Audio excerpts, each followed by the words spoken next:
tower. That's the much you can say. Oh, hey!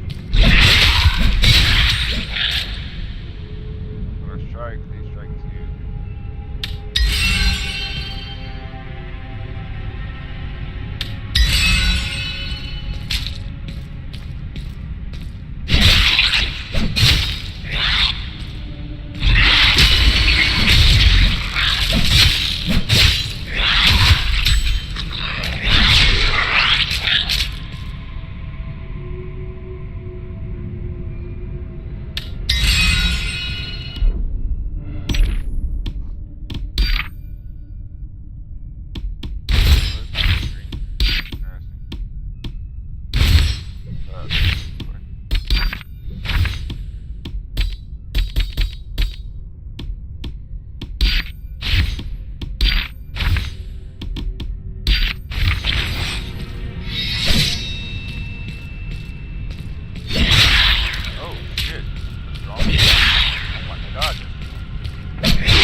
Razor, each has a chance from 1 to 5.5 chance target spinning health. Easily kill them. Target specifically too strong. Take this physical damage. Oh, that's cool.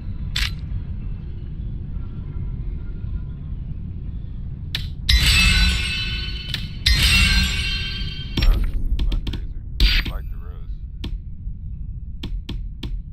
Yeah, 42, 48. That's why. Why?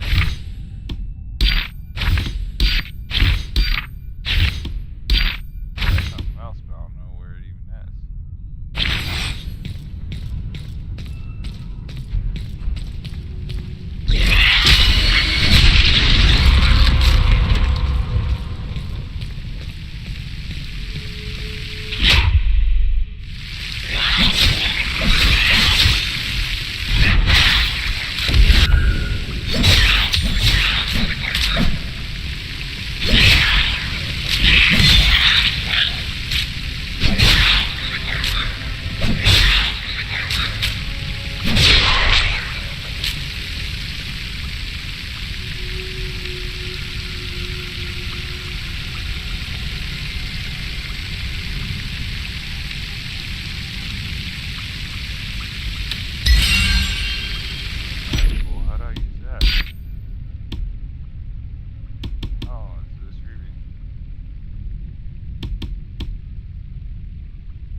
Fire now? Is that what it's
I was wondering what was happening.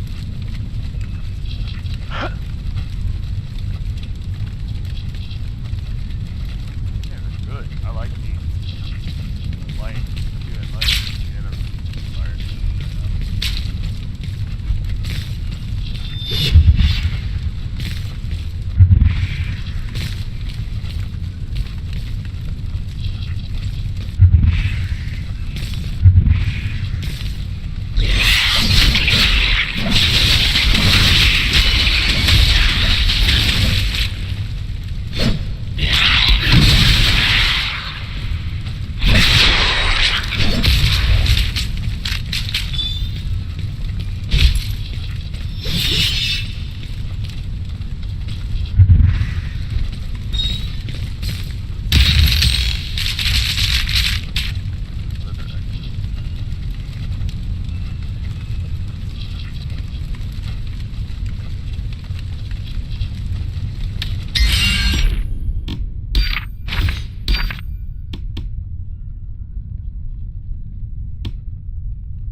I actually like that one a bit more.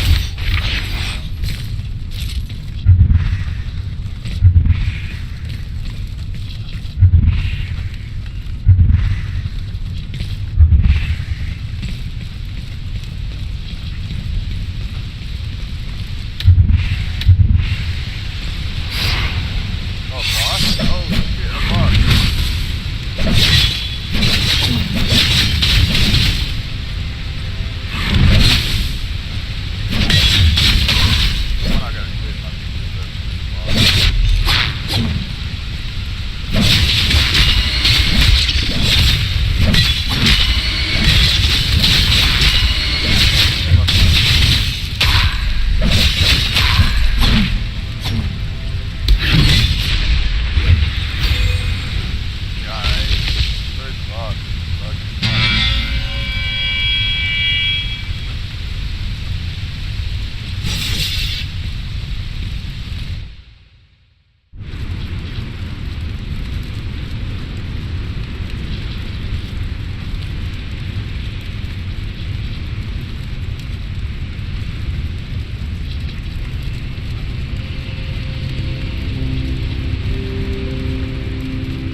Alright, we are back.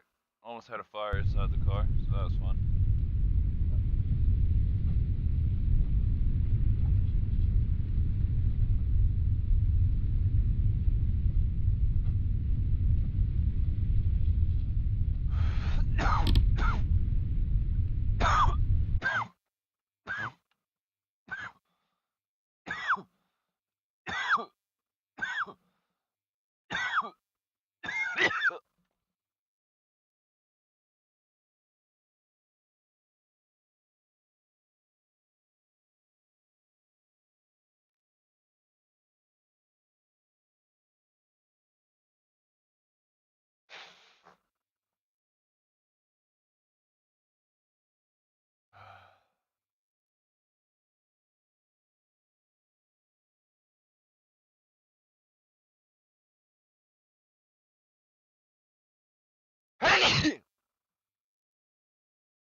For nearly 50 years, Harbor Freight has been a reliable source for the widest variety of tools at affordable prices.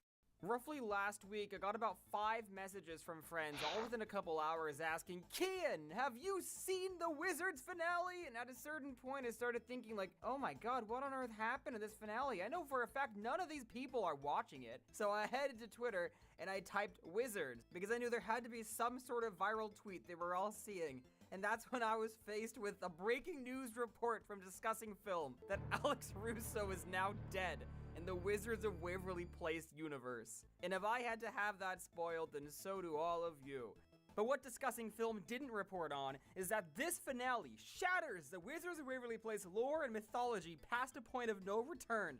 Let's discuss this wonderful season. As you'll recall, Disney dragged their feet when it came to greenlighting season 2, which was really surprising.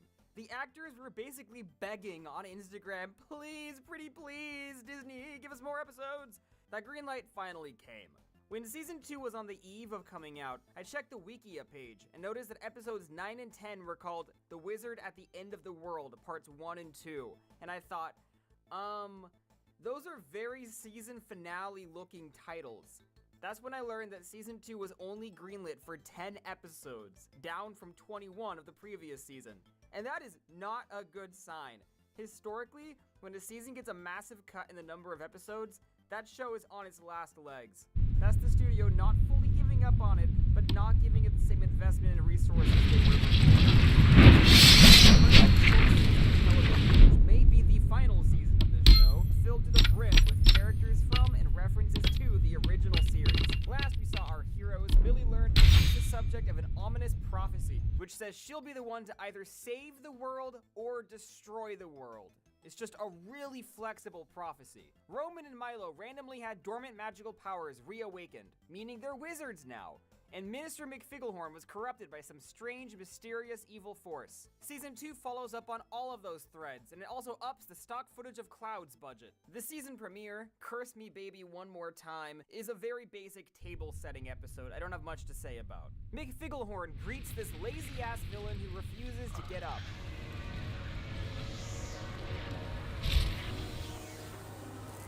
His name is Lord Morsis, and he's written about as well as every antagonist from Mighty Med. I must have the young wizard's power.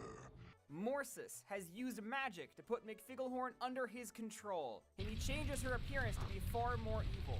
I can only assume because he wants her to be caught. We do not ever learn when he started controlling her. Has it been the whole show? I don't know. As Morsis' motivations become more clear later in the season, it does not seem like he would have willingly appointed Justin to the tribunal the way McFigglehorn did. Morsis says this. Now you are fully under my Really? control.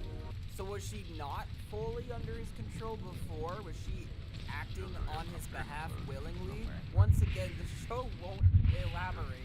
Justin is teaching his 3 kids magic. That's exactly like the original show. Billy casually drops this.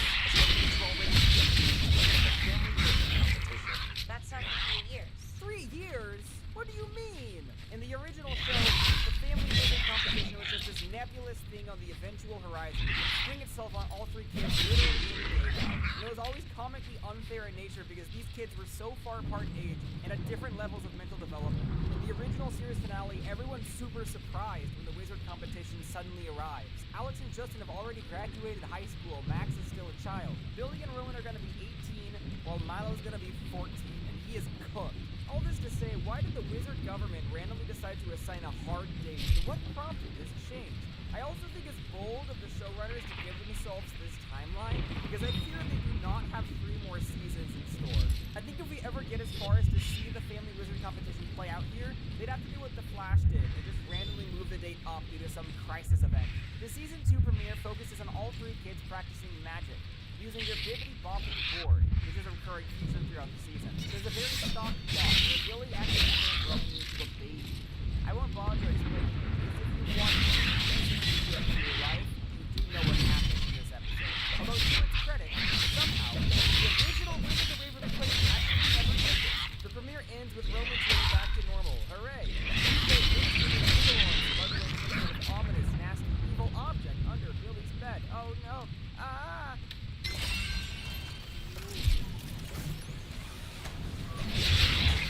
Your setup wants our reaction.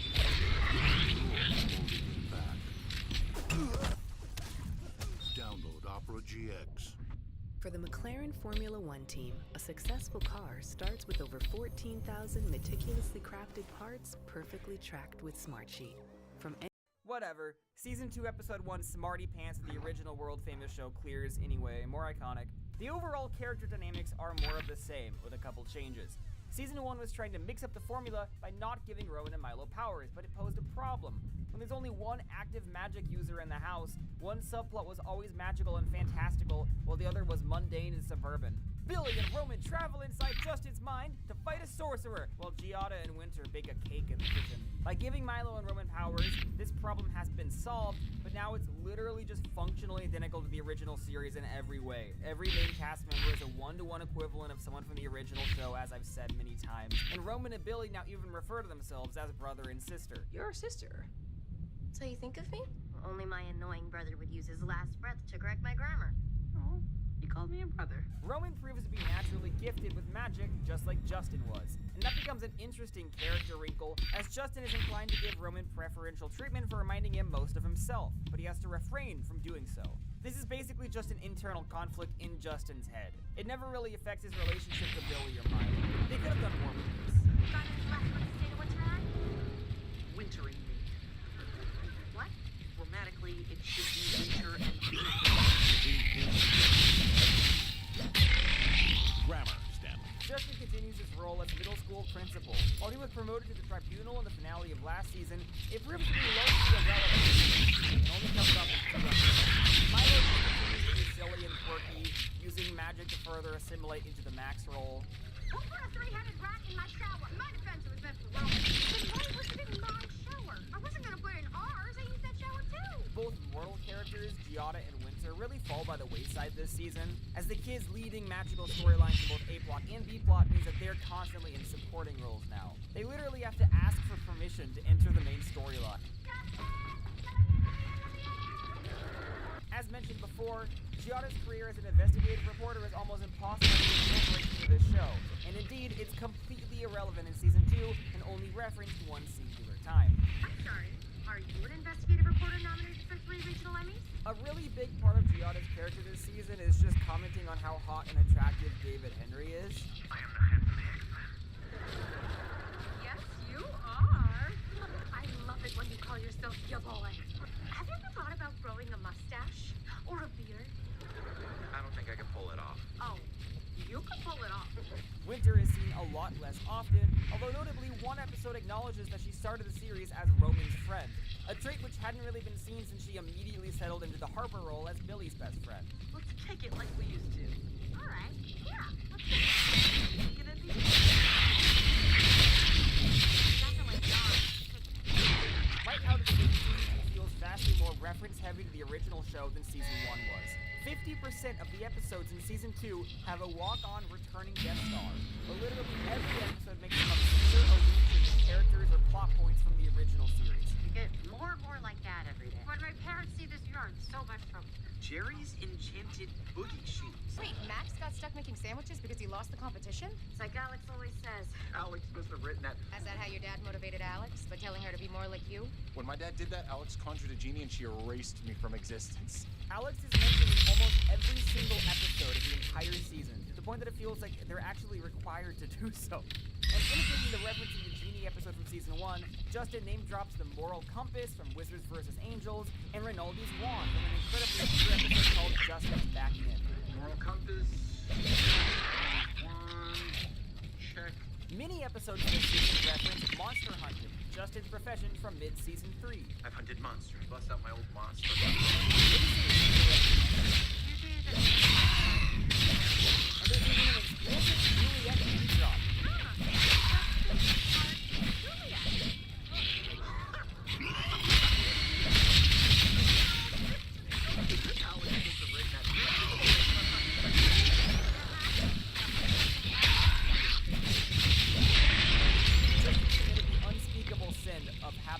Relationship 20 years ago to someone who's not his wife. Roman also references Alex Russo's close personal friend, Dwayne "The Rock" Johnson. You look just like The Rock. Like Dwayne Johnson? No, The Rock we had seen out front.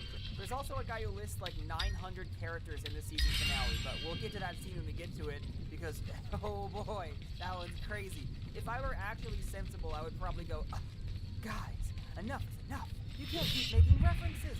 But I can't even lie, this is basically the only reason I'm watching the show. I'm 24 years old. The majority of things beyond the place is just random children hanging out. I would be so bored if I weren't being given crumbs. A business tip I'd wish I'd known, that LegalZoom can help you launch an LLC and stay on top of your business licenses. Visit LegalZoom for legal help. Emma Friday's Jet Lag collection is so good at hydrating my skin when it's looking dry. I use the eye patches to start and follow up with the jet lag.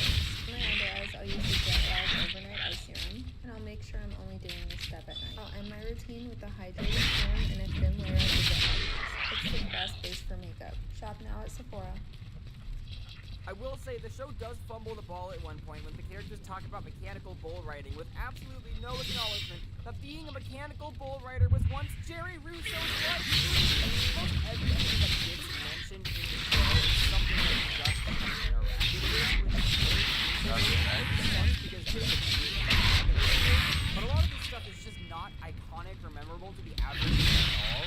It almost feels like the things David Henry remembers are the things that get to come back in this show. In addition to 2 more episodes in Season 2 packages 3 returning characters from Wizards of Waverly Place. And they're all way more obscure picks I kind of can't believe returned. The first one is the most prominent character, Principal Laritate. We spend an entire episode with Justin being anxious about his old high school principal coming to visit his school's carnival. It's hyped up from the cold open of the episode. That's pretty cool. But then Laritate only shows up for a grand total of 52 seconds at the end and has 3 lines of dialogue. And of course, one of them is name-dropping the hit character Alex Russo. Your sister.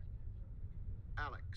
This episode constantly hammers home that Justin has idolized Laritate. It just wants him to be proud of him. Justin worships that man. But it has to be Larry Tate perfect. I just want him to be proud of me. And it's not like this is my opportunity to show my hero that I've made it in our shared profession. Apparently, Roman's middle name is Laritate, and he's only now at the age of 15 inquiring as to the origin of his middle name. I might have Alzheimer's or something, but this was literally not Justin's dynamic with Laritate in the original show. I mean, he liked and respected him, sure.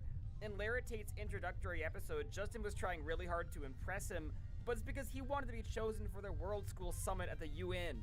Laritate's primary relationship was with Alex. They're the ones who had a deep, emotional, meaningful bond. But because Selena Gomez is busy as hell and famous as hell and not gonna sign up for every episode, that means we don't get to see Alex and Laritate in the same story. So in the end, this episode just had to create a fan fiction that Justin and Laritate were really close to create its emotional hook. In the show's second Halloween episode, Billy makes a very specific reference to a fairly obscure Wizards of Waverly Place episode. I'm turning our living room into a Halloween haunted house with real ghosts. And Alex did the same thing at the This was season 3, episode 2, Halloween. Really did not have pleasant colors back in those days.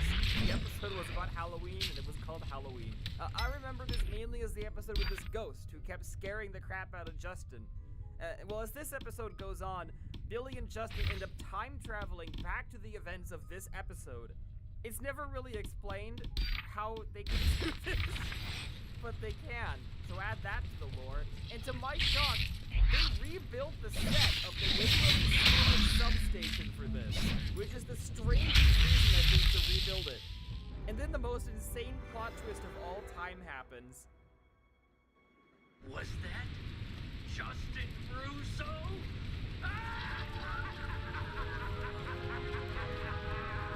This guy is back. It's Mantooth, with his Lego Agents villain-ass name.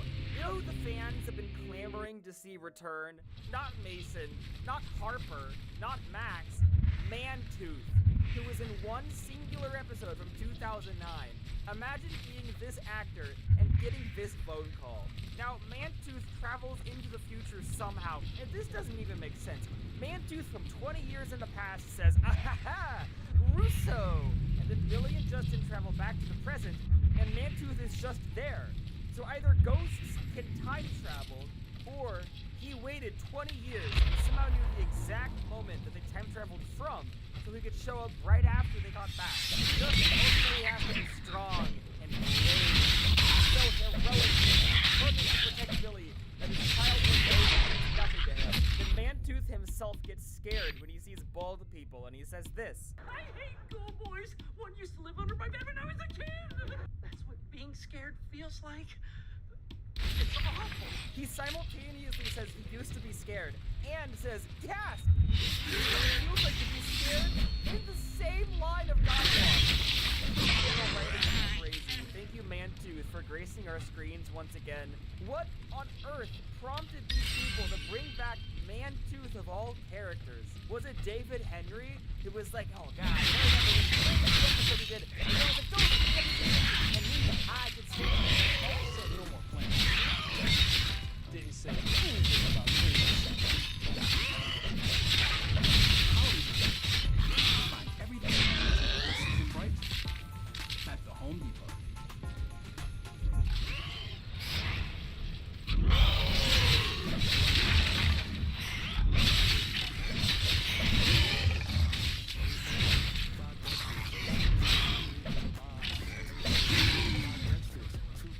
Fuck were those?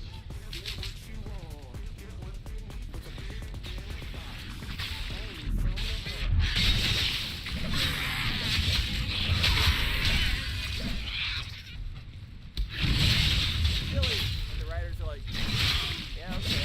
Or like, was it one of the writers who was like, "Aha, I've had a kick of inspiration after watching season 3, episode 2, Halloween." Or was it like this actor who's like, "Hey, yo, David Henry, we'll be back on the show." David Henry's like, "Yeah, okay." What on earth caused this? It's so bizarre. I love Mantooth, I guess. And finally, in the Christmas episode, guess who shows up as the mall security guard? I work at the Staten Island Mall. Our pet store sells sewer rats. Nothing shocks me. This is probably my favorite returning character so far. In season 1, this monotone woman played by Amanda Tepe showed up in like a third of episodes, working in a different profession every single time. It was a really underrated, obscure running gag, but then the show pretty much forgot about her entirely like season 2. And she revealed it, and the reason was really fraud, because she asked for a raise in her salary, because she was becoming a frequent character, and it was rigged out entirely, because they did not want to give it up. But finally, after a 90-episode absence, Monotone Woman has returned, and I cannot believe it. I truly did not think she would be on anyone's radar to bring back as a recurring character. She has not missed it.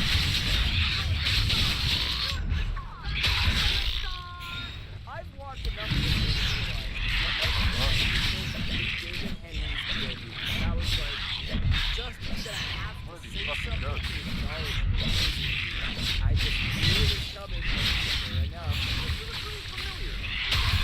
And then lastly, this needs a special acknowledgement. We see a messenger fish, last used by Dr. Evilini in Wizard School in season 1. peak as hell. I love the messenger fish. It has way less aura in HD, but that's okay. True to form, Wizards Beyond Waverly Place continues to expand and subsequently break the lore in amazing ways. First off, characters still aren't able to cast magic without their wands, which they were in the original show, but now can't. The series continues introducing constant new spells and powers. What's striking is that it is not repetitive. They're still managing to avoid repeating plot points and story concepts from episodes of the original series, which makes me truly believe there has to be someone on staff in that writer's room going, actually, there's already been an episode where the kids became dolls in a dollhouse. It's the polar opposite of the Phineas and Ferb season, which is just redoing episodes that I think they forgot they already did. We're introduced to horrible CGI monstrosities called changelings, who trade with magic with nearby wizards and use their energy to take the form of anyone they choose. The changeling is actually the main antagonist of the multi-episode storyline, where it's on the loose. We're supposed to keep an eye out for a thing that can look like anyone? Yep. So we'll just keep an eye out for everyone? I mean, I would. This culminates in a pretty fun reveal that has taken over winter. I think the implication being for multiple episodes. And I want to congratulate Wizards Beyond Waverly Place for doing the Secret Invasion storyline better than the Secret Invasion series. After countless mentions and off-screen appearances, we finally see our first ever close-up look at a dragon in 6 seasons of this franchise, not counting Justin's dragon who was charmed to resemble a dog. Milo and Billy get stuck in its nest, and begin with a dramatic reveal that Milo stole one of its eggs, leading to another multi-episode arc where we learn that Milo has been nursing a pet baby dragon named Scorchy, who he brings to his first day of middle school. As I predicted in the last video, Milo does join his siblings at Greenwald Middle this time around. While watching, I was actually consciously thinking, these are really good creature sounds. I wonder who's making these noises. And it's Lizzie Freeman, the voice of Pomni for some reason. Good for her. And my favorite lore of the season comes in the form of is beginning to look a lot like Wizmas, which is somehow the very first Christmas episode in the entire Wizards franchise. A Christmas episode aired in October because nothing's sacred anymore. We used to be a real nation. It's from this wizard story called A Halloween Carol, where this guy, Ebenezer Scrooge, loses his Halloween sweethearts, and to get it back, these 3 ghosts show him his Halloween future, present, and past. Mortals have the same story, but instead of Christmas, and the ghosts are in the past, and we stole it. If you want to let your game do the talking, say less. If you want to express your dream, Sprite. Obey your thirst.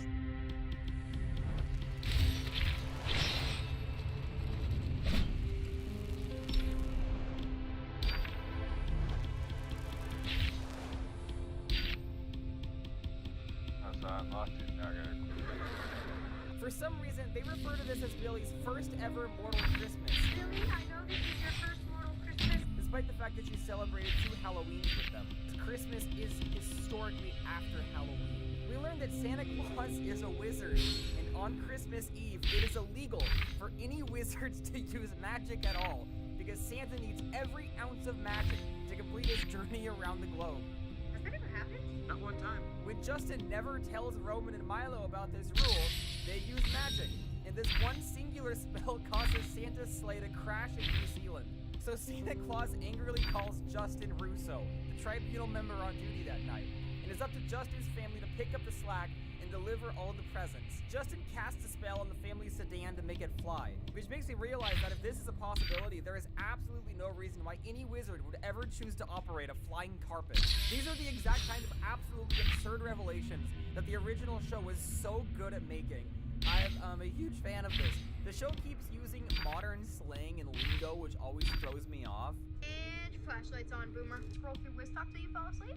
Trigger warning, am I right? At one point, Justin pulls out a ukulele, and my dumbass interpreted it as a reference to Toxic Gossip Train. And now I realize that Toxic Gossip Train has fully usurped the cultural significance of ukuleles in my mind. I will forever associate that particular instrument with that particular traumatic event. Stop aging! Like Paul Rudd? Paul Rudd jokes piss me off. He's literally aging. He is. He's been aging for years. He's visibly way old. What are you talking about? Finally, Giada name drops the pandemic at one point, which just gave me a horrible whiplash.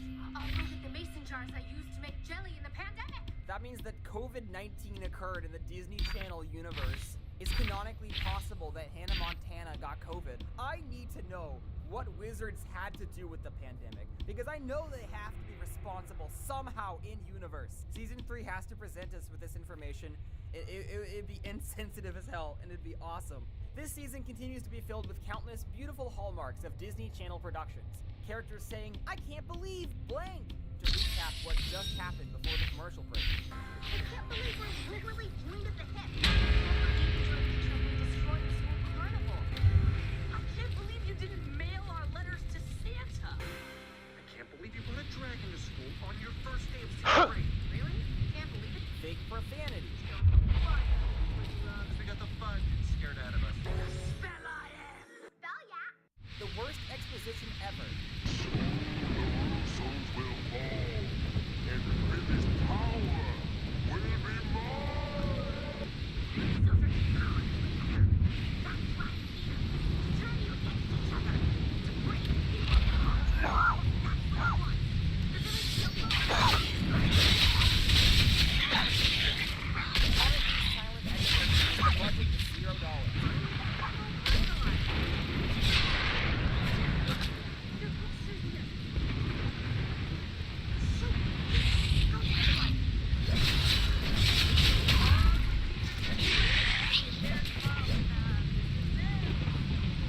Looking sharp. I'm in trouble.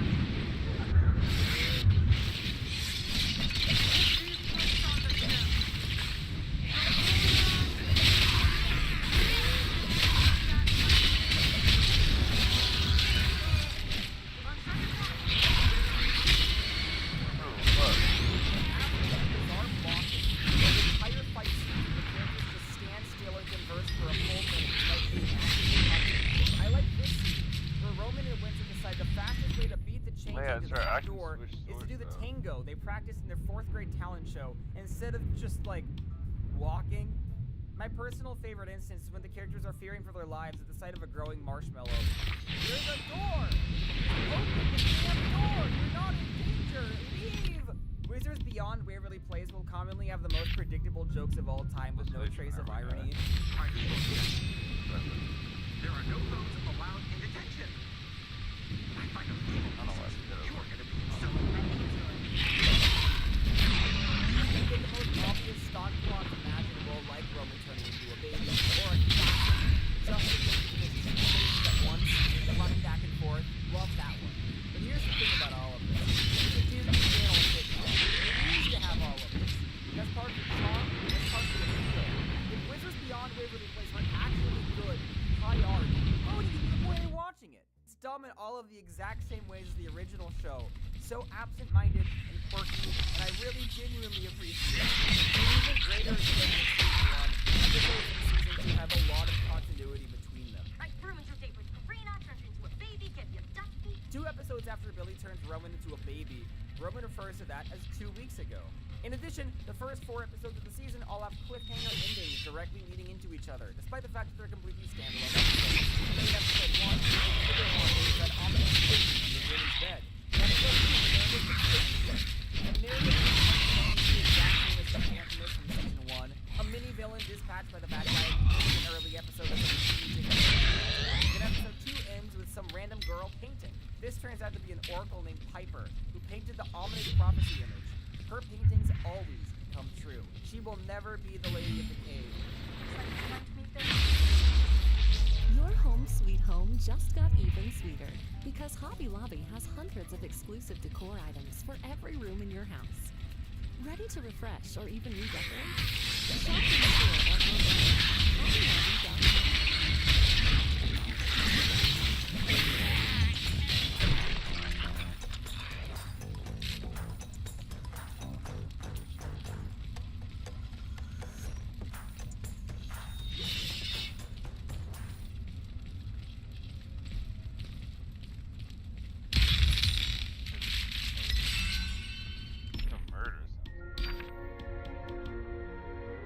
Then that episode ends with Piper leaving behind an ominous painting of Billy fighting Roman. Gonna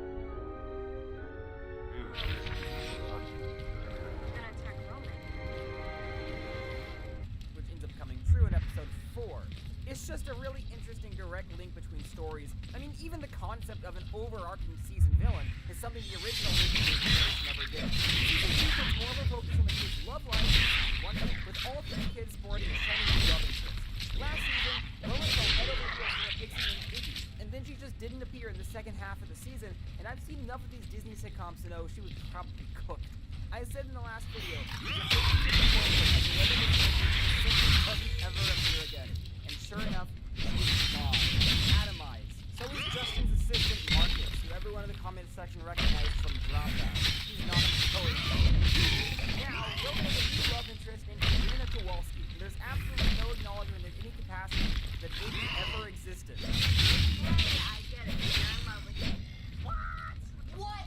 Milo is largely paired with his little rival from season 1, Bella Bianchi. That dude's so good. Although both of them deny their budding chemistry. While Bella was a pretty complicated character in season 1, she's only in 1 episode here, which is not a good sign for a character projection. She's going to be the exact same character who tries to randomly stop appearing one day and never get mentioned again. Same as Iggy, same as Justin's sister. And finally, Billy falls in love with the most basic white guy ever, who turns out to have a dark secret because he's an orc! It's just Mason.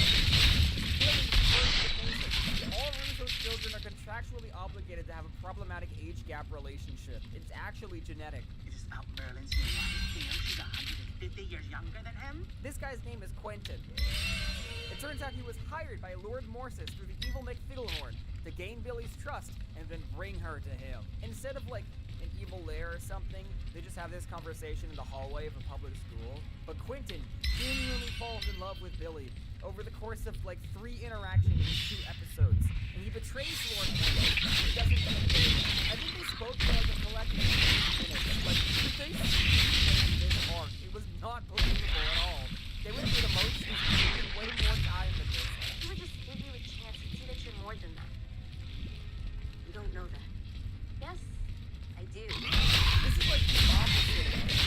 Look chemistry and you're like, oh my god, this is second now. No one's safe. I'm watching Billy and Quentin and I'm like, oh my god, this conversation's on its last leg. Are they gonna be able to think of things to keep the conversation going? Because I see the real you. No, you don't. Justin is not! Exclamation point. A fan of Billy dating this rotten orc. Not because he's a full-grown adult and she's a child, but simply because Justin's racist against orcs. And on that note, of a rift growing between Billy and Justin, and Quentin betraying Morsis due to unconvincingly falling deeply in love with Billy, our 2-part season finale begins. Let's watch Alex Russo die! The wizard at the end of the world, part 1, opens with Lord Morsis once again expositing that he wants to capture Billy. Did you know that he wants to capture Billy? He brings it up a lot. This is the only villain plot that the writers of the show can come up with. Every villain in the show so far has just been trying to capture Billy. Meanwhile, she wants to go out and look for Quentin, but Justin hexes the house so she can't leave. Winter heads out to search on Billy's behalf. Where you once lived? In trash caves? I'm not going to New Jersey, Billy. And that is it for Winter. He's not seen again in the finale. So Billy tricks Milo into infinitely duplicating Billy Bee, filling up the house and forcing the family to evacuate. So they head to Alex Russo's apartment in Manhattan. Even the most famous and successful wizard in the world can afford to own, still has to rent. I think that big landlord, TV channel writers trying to normalize not owning property. They're trying to raise the next generation of kids into not thinking owning a house is even possible. Give me your wand. Alex reveals that she's learned something. The light behind Billy in the prophecy painting is a portal to a world of darkness. Alex and Justin decide to investigate Lord Morsis, becoming suspicious that McFiddlehorn may have removed any reference to him in the wizard villain archives, leading to a spectacularly awkwardly staged wand gunfight with completely generic blasts of energy, until they're ultimately able to free McFiddlehorn from Lord Morsis' control and revert her to normal. Since Billy requires her wand to do magic, she steals Romans to sneak out, tracking Quentin to the ruined remains of the Waverly Place submarine. I love the logic. This is like a public storefront in a populated public space. Sure, Max is a billionaire. He doesn't use the space anymore. I guess he left all the signage up and abandoned it. Does that mean it's just a one closed, depressing-looking building in the middle of this bright and cheery shopping plaza? Is it like when there was a closed Chuck E. Cheese in a strip mall? You guys, if you're coming from part 1 from yesterday's video, Freddy Bastard kidnapped my girlfriend, and we're gonna go back and find her once and for all. The holidays, friendship, the feast, and then there's me. Not all oral care is created equal. The Colgate Total Active Prevention System is engineered to be 15 times more effective at fighting the root cause of oral health problems. It's our best science ever to prevent problems before they start. Oh, this was all a trap, and Quentin was the bait. Lord Morses has Billy right where he wants her, and all the while he uses his magic to impersonate Justin and gain the trust of Roman and Milo. It's me. Your dad. Part 2.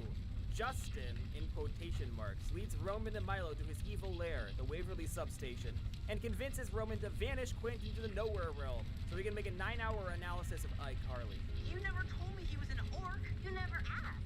At what point in anyone's life do you ask if someone's an orc? He lashes out at Billy, and he's like, damn, you're such a loser. LMAO, we hate you. And meanwhile, Justin, Alex, and Giada follow the trail to Lord Morsis. All I know is his full name is Torogus Morsis. Maybe he doesn't. What if it isn't a name? What if it's an anagram? Doomed to Russos. That's insane. That's the dumbest. Why did she even think to try that?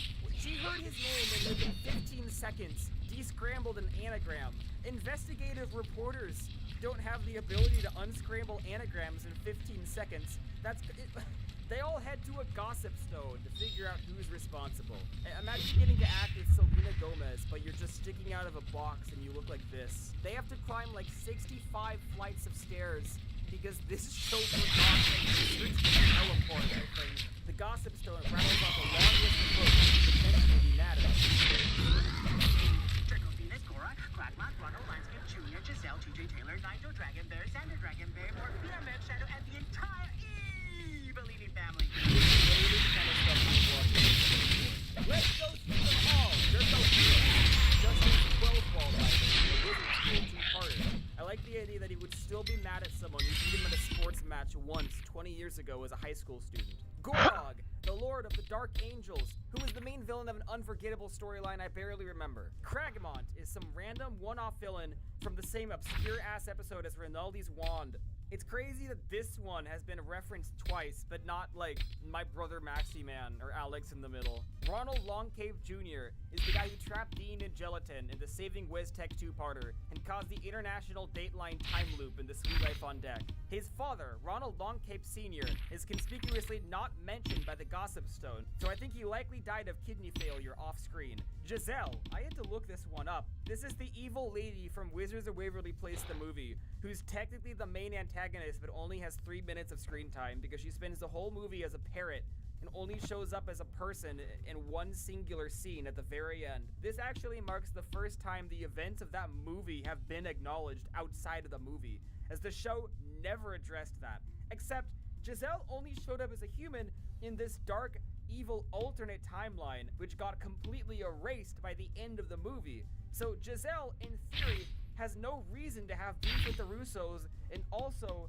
she should still be a parrot. JT Taylor was this little troublemaker from 2 episodes who could have and should have been a way bigger character and a foil for Alex. His potential was so obvious, but they wasted it. Nigel Dragonberry, Xander Dragonberry, and Mercia Merkshadow were one-off villains from season 1 of Beyond Waverly Place, so I don't care about them. Mercia Merkshadow, died, but she's mentioned as someone who could potentially be mad at the Russos, so maybe she's alive.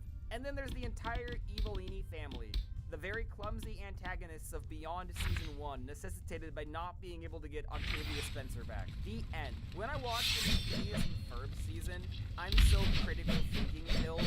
I'm like, by golly, stop making cheap fan service references. You're tainting the artistic sanctity of the storytelling. You'd have 2 nickels, sir. Yes, I know how it goes, Carl.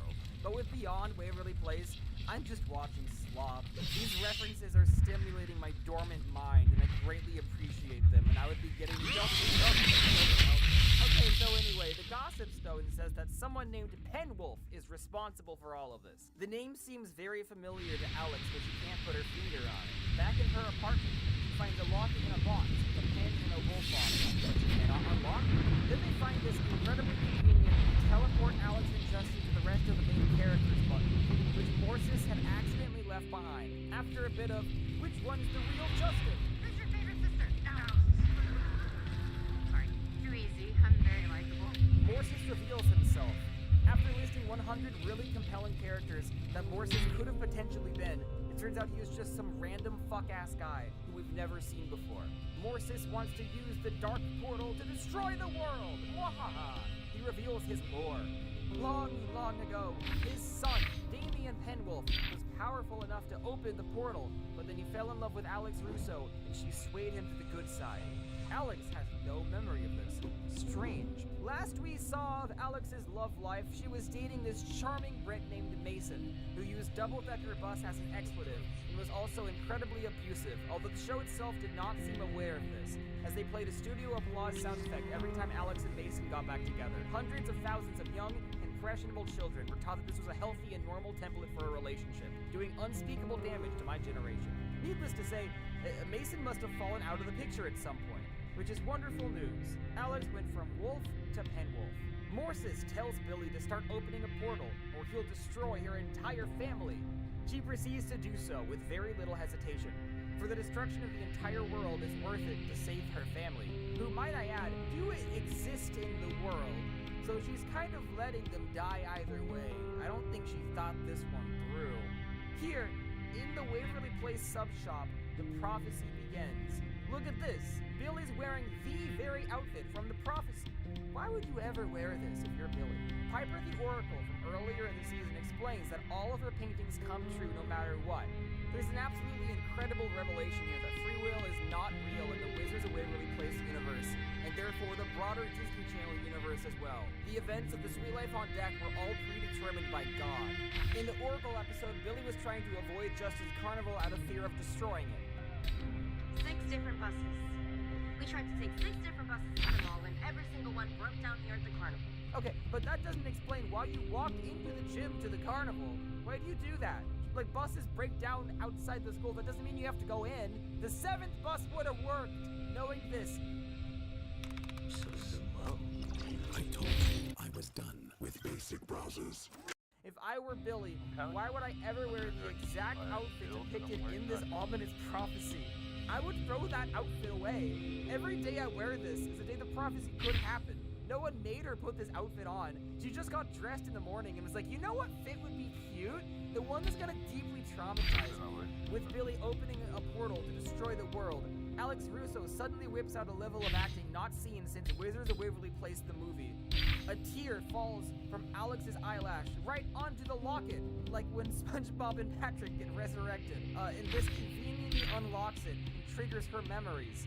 This is so contrived. Why was it designed this way? Who enchanted this? How could anyone have possibly have predicted that Alex would ever cry on this completely random locket in a box in her apartment, let alone at the exact moment she would need it to unlock her memories? We get a flashback, and boy oh boy is it a doozy. Alex is Billy's mother. I want to shampoo, Mommy. Billy, if I could change things, I would. In the last video, I talked about how David Henry literally tweeted this.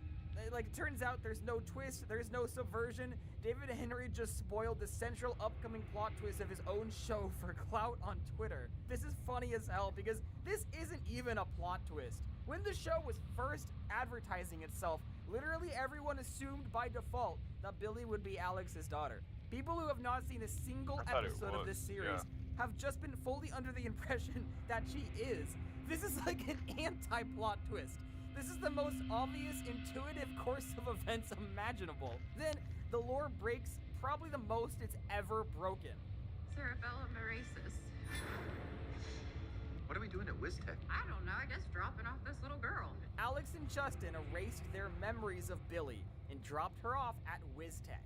Last season, the way Alex referred to Billy made it seem like she was keeping a secret. And now my nephew and Billy are out there. But I guess they've changed their mind, and now it was Alex erasing her memory. Apparently, no one at WizTech questioned who Billy's parents are, and they just enrolled this random girl. We saw WizTech report cards in the original show. Who would have received Billy's? Alex? Either the staff at WizTech know that Alex is Billy's mother and have been keeping it a secret somehow, or they just didn't question who this girl's parents were. Cerebellum Erasus was introduced in the original series Season 1, Episode 15, The Supernatural, aka the episode where they actually get to go outside and not film on a soundstage. It's a short-term memory erasure spell. Wizards Beyond Waverly Place has used this spell a lot. An episode last season in this very show explicitly stated that Cerebellum Erasus only works if cast short-term. Okay, you can use Cerebellum Erasus for up to an hour. You cannot use Cerebellum Erasus to erase 8 full years of memory, including the memory of your child and your lover. It was literally this very show which imposed the 1 hour time limit. They're contradicting something from 14 episodes ago. At first I was thinking, oh, of course they had to weave David Henry into this flashback. He had to be here as Alex drops off her child, but not, the child's father, just David Henry. But I thought about it and I was like, okay, I guess it's like a functional reason. David Henry had his memory erased. Then I thought about it again. I'm like, wait a minute, what about the rest of the family? Jerry, Teresa, Max, their daughter/sister had a child.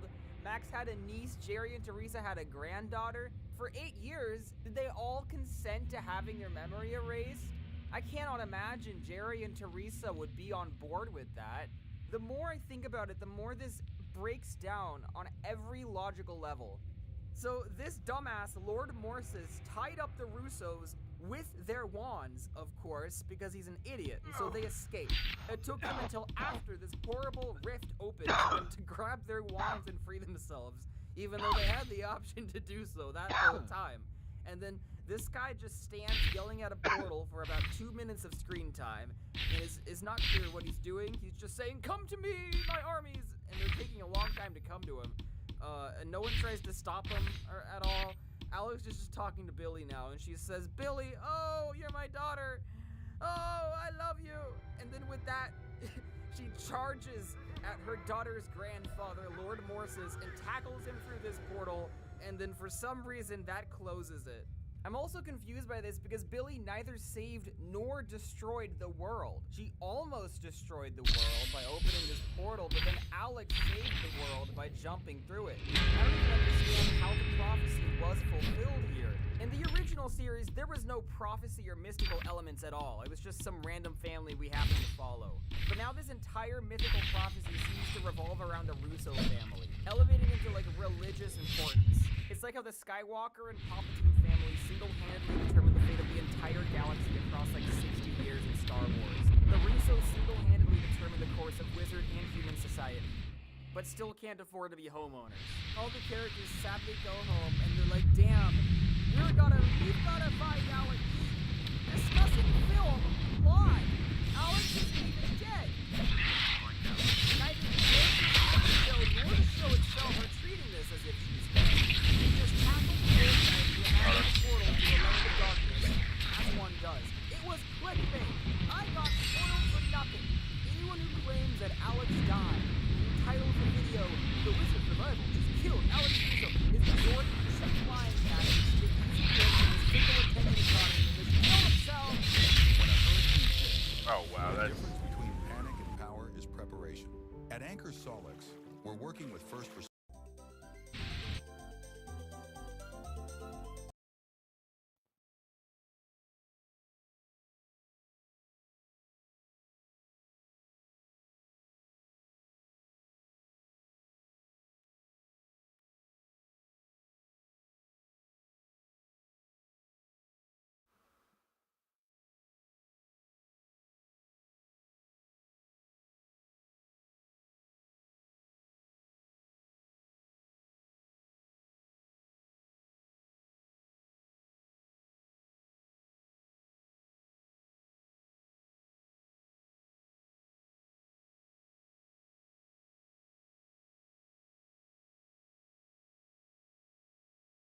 The National Weather Service officially determined that EF3 Twister worked its way up to EF4, last a history-making EF5. How is it related to another June 20th tornado that served as the foundation of West Virginia scale as we know it today? Watch closely, as we could very well be entering an era where EF5s are no longer going to be once-in-a-decade storms. June 20th, 2025. Storm chasers across the United States drove their way north of Dakota. After forecast models in the area hinted that storms with significant tornado potential developed in the area, meteorological setup across the northern plains is very favorable for extreme severe weather for supercell formation. The convective available potential energy, or CAPE, measured at over 3,000 to 4,000 joules per kilogram. Next, the atmosphere is a with strong updrafts and storm volume. On top of that, dew points and mid-season provided plenty of moisture. It was a highly sheared environment favoring rotating storms, with a lift from the shortwave trough midway for intense storm conditions and updraft development. Everything looked promising. However, early in the day, up until late afternoon, another chase blast. The sky showed little to no storm development in the target areas.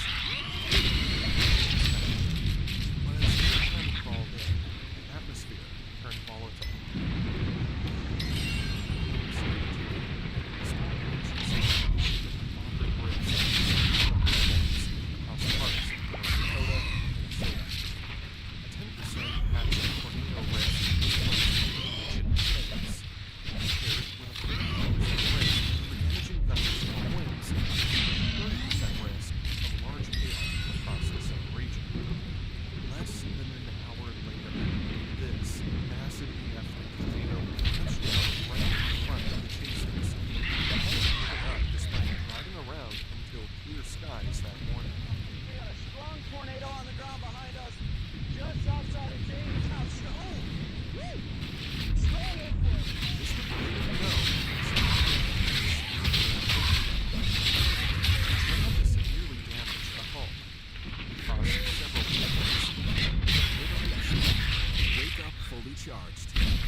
Small outbuildings. Luckily, despite its monster structured size and shape, this tornado didn't cause any injuries or fatalities. On reporting this tornado's track, some chasers in Dakota went to call for those who were really unfortunate in a lifetime continued to see the next storm. Even when the nighttime darkness left them with little to no visibility, how the skies surrounding them were beginning to churn. This adrenaline seekers and researchers wouldn't be disappointed, because although they didn't know it at the time, or even they were able to witness the birth of the first EF5 tornado in 12 long years, which is probably one of the most important badges of honor any tornado chaser could ever dream of. June 20th, 2025, 11:02 p.m. EF5 tornado touched down in Ransom County, just south of Hinterland City. It started off weak, snapping trees at EF0 intensity. But as it moved east-northeastward, crossing County Road 55 and inching into the open fields, it widened and intensified. It destroyed an outbuilding, continued to snap large trees, and just before crossing the Elbow Lake subdivision rail line, it accelerated its widening. Moments later, the tornado struck a stationary speed pace freight train, derailing 33 cars in an event that would later become the centerpiece of this historic EF5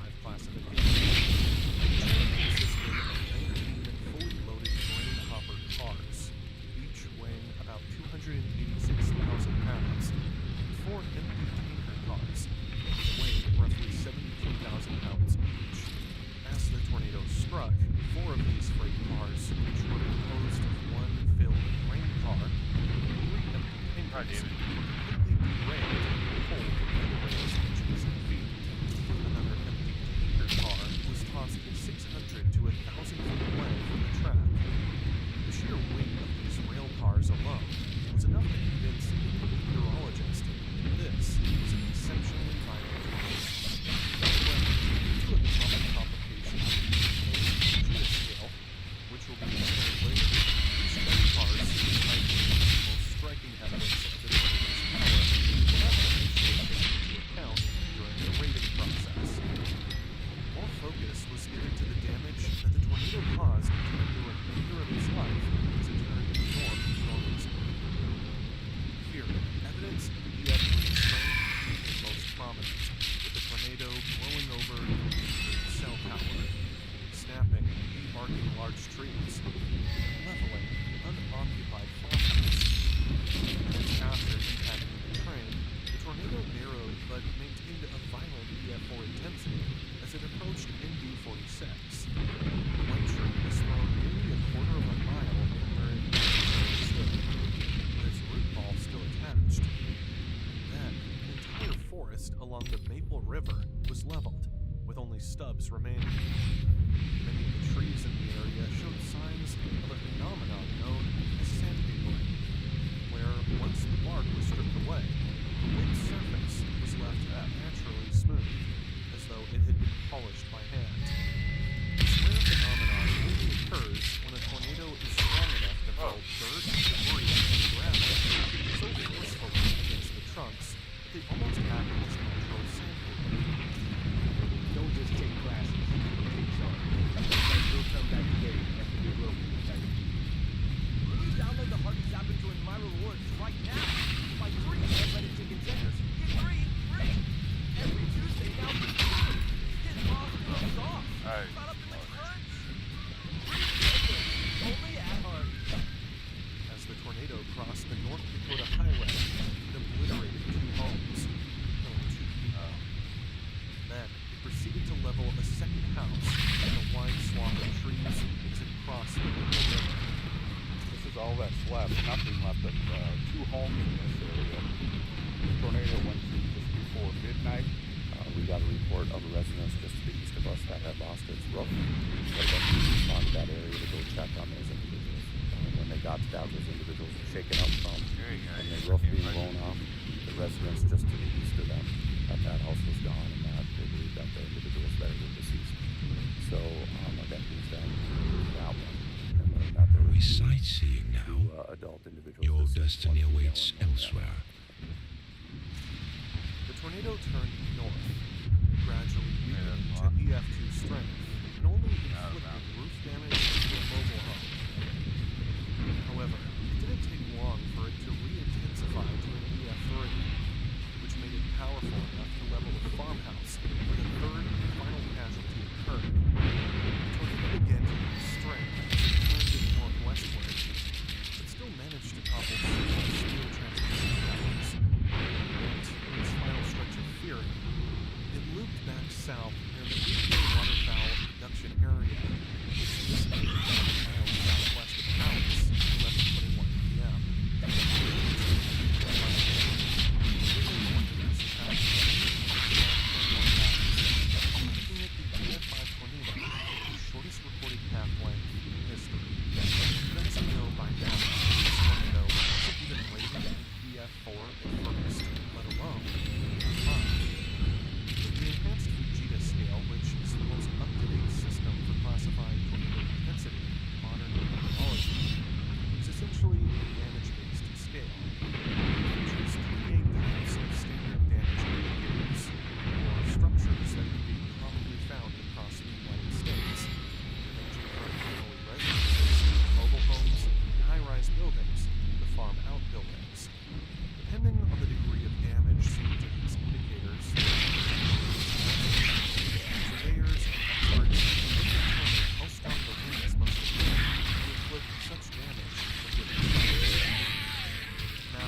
locations of several farmsteads. During this reanalysis, nearly all standard damage indicators were carefully reviewed. There was a problem, one that's commonly encountered in rural areas or open fields. The fact that there was simply no available damage indicators conclusively proved that this tornado had EF5 intensity, even if it had in fact occurred. There were no well-built homes or engineered structures that, if destroyed to a sufficient extent, could have definitively shown that winds exceeded 200 miles per hour beyond the EF4 threshold of 166 to 200 miles per hour. Eventually, researchers had to confront the elephant in the room. There was no standard damage indicator that could prove winds of EF5 intensity. However, there was a standard indicator. There's a gap in the world between how we live today and the future we must prepare for. Yet, there's a way forward through clean energy that could take on this role. The 33 derailed train cars, whose grain loads weighed up to 286,000 pounds per car, and whose empty tanker car was found more than 600 feet from the track. Because of this, the National Weather Service coordinated with forensic wind engineering experts to use non-standard mathematical modeling to determine just how strong the winds had been already. They were powerful enough to overturn and hurl this train. With the help of Tim Marshall, Jim Ledoux, Dr. Ronald Miller, Dr. Brett Huff, Dr. David Sills, created the Tornadoes Project at the Indian Sibiu Scout Laboratory. In-depth analysis conducted several weeks to determine whether the Enderlin tornado's winds exceeded EF4 intensity. These experts utilized the findings of a mathematical framework from a peer-reviewed forensic analysis developed and published by Dr. Ronald Miller in the Weather Review report. The study's goal was to develop a forensic tool using analytical tornado models to estimate lofting wind speeds based on trajectories of large compact objects. The advanced Vega scale does not consider the wind speed's movement as objects. For the first time, this forensic modeling approach delivered what it promised. Applying Dr. Miller's trajectory models, researchers calculated that overturning a grain car of such size and weight would have required winds nearly 200 miles per hour. To hurl an empty tanker weighing 60,000 pounds of winds 1,000 feet away, exceed 266 miles per hour. Findings closely matched extreme wind velocities detected by the KMVX radar at the same time the train was derailed. There's another layer of confirmation. Their strength was indeed disturbing the EF5 rating. So, in an extraordinarily rare decision, the National Weather Service accepted these scientific findings and officially upgraded the Enderlin tornado from EF4 to EF5. This morning, the National Weather Service office in Grand Forks, North Dakota, reported that they are upgrading a tornado from this summer to an EF5. To be classified as an EF5, wind speeds have to be greater than 200 miles per hour. The National Weather Service says the June tornado near Enderlin had max winds greater than 210 miles per hour. Estimating that its wind speeds were well over 210 miles per hour. Upgrading a tornado rating, despite the absence of standard damage indicators that would normally be required to prove any twister's intensity, is pretty much unheard of. In fact, this is only the second time the National Weather Service has upgraded a tornado's rating based on non-standard damage indicators. The first was the 2011 El Reno Piedmont tornado, which was also completely rated EF5 despite no EF5-worthy standard damage indicators in the immediate damage path. Dr. Miller's forensic framework, which utilizes real-world object trajectory modeling of large compact objects, could now open the door to a new era of tornado assessment. After all, scientists can now evaluate future tornadoes, and even reevaluate older tornadoes based on the motion of large, heavy objects like freight trains, instead of exclusively relying on the buildings and structures they destroy. Considering this, it wouldn't be a stretch to say that officially rated EF5 tornadoes could be more common in the future. The confirmation of the first EF5 tornado in 12 years, dropping on a random Monday in October, was undoubtedly something that took most people in the weather and storm chasing community by surprise. The drought of EF5s has always been a hot topic. This is a extraordinarily sad situation in Joplin. People are just looking for their loved ones. They're looking for family members. If you take a look here at this neighborhood, we haven't seen another EF5 sort of since these storms more than 10 years ago. But it does have tornado experts wondering why. Because this is the longest stretch without an EF5 in recorded history. Could there actually have been more EF5s in the past 12 years? There have been many more tornadoes which could have caused EF4 or 5 damage. There were plenty of theories about what caused the drought, and over the past few years, old claims that perhaps we would never see another EF5 again even circled around. So, unsurprisingly, many weather enthusiasts theorized that if this drought were to end, it would be broken by a monstrous, horrific twister that would wreak catastrophic destruction. Not by an older tornado that was initially rated as an underwhelming EF3. However, if we take a step back and look at the bigger picture of this event, the Enderlin tornado, which struck on June 20th, 2025 in North Dakota, was perhaps the most symbolic way the EF5 drought could have been broken. That's because, exactly 68 years prior to this event, on June 20th, 1957, the first F5 tornado would ever be documented in such remarkable detail that it had a full visual and analytical reconstruction of its life cycle also touched down in North Dakota, the Fargo F5 tornado.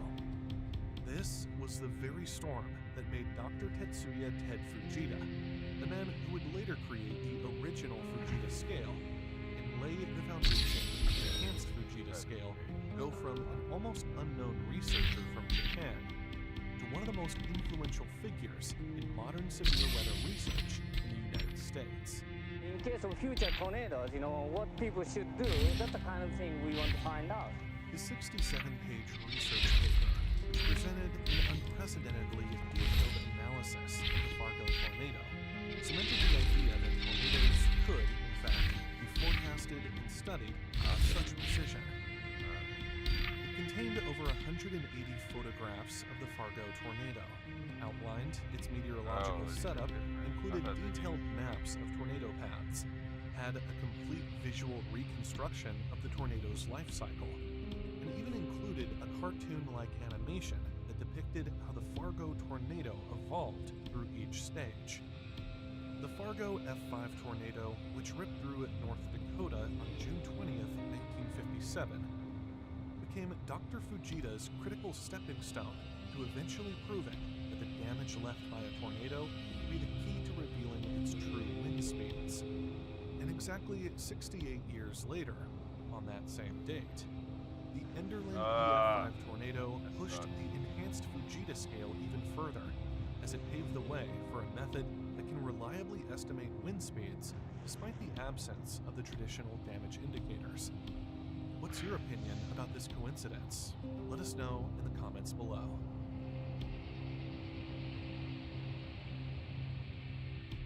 Build a website you love with Wix. For your words, create your brand, your opportunity, your breakthrough. Feeling a vibe? Run with it. From can't look away to gotta have it. Make every detail yours. Bring out what's hot. Now you're telling me why I can't. Remove what's not.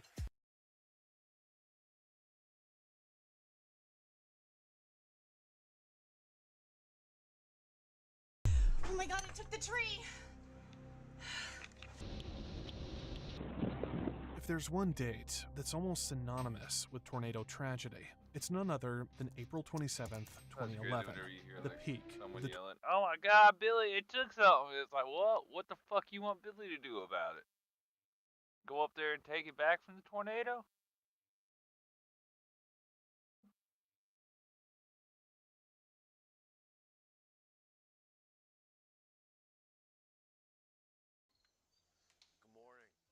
We know you ate the fucking pizza the other day. 5 days ago. Last week. Partner over here isn't so nice.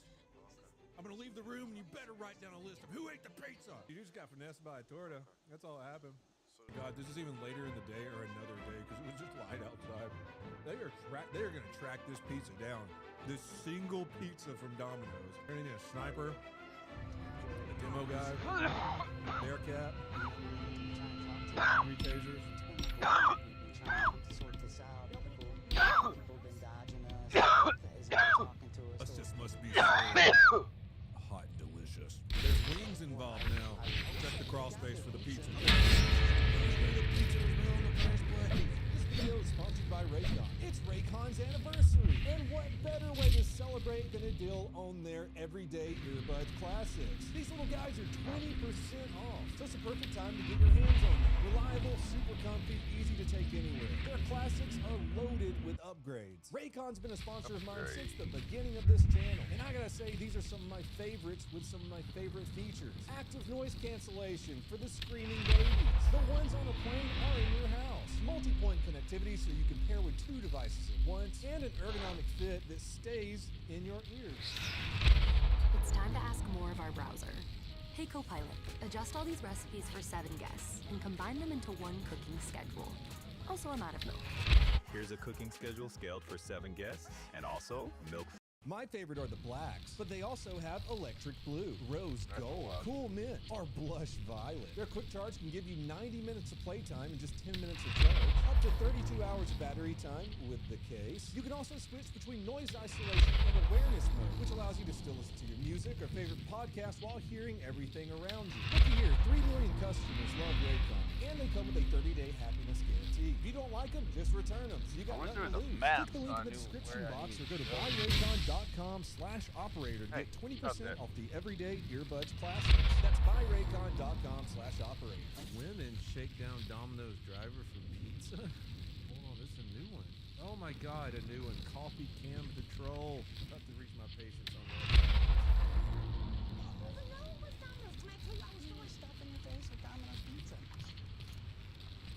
It would be.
kid eating a succulent pizza.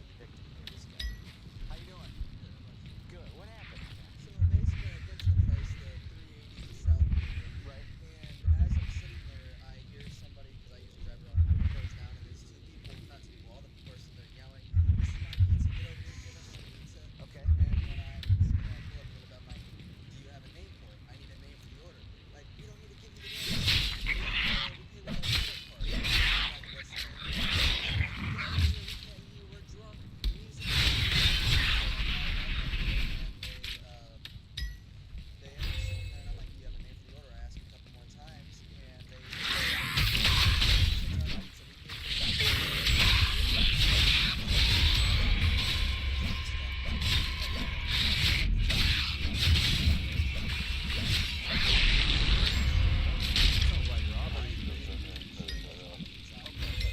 You were there to deliver this guy's pizza, but hadn't talked to him. 380 number one. Okay. what apartment? They were all out there, and I'm like, "Is this your guys' pizza?" They just continue. Okay. They just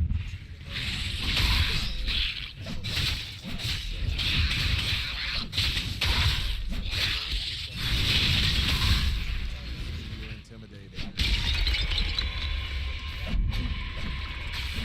so good. It's Domino's. I think it was bad.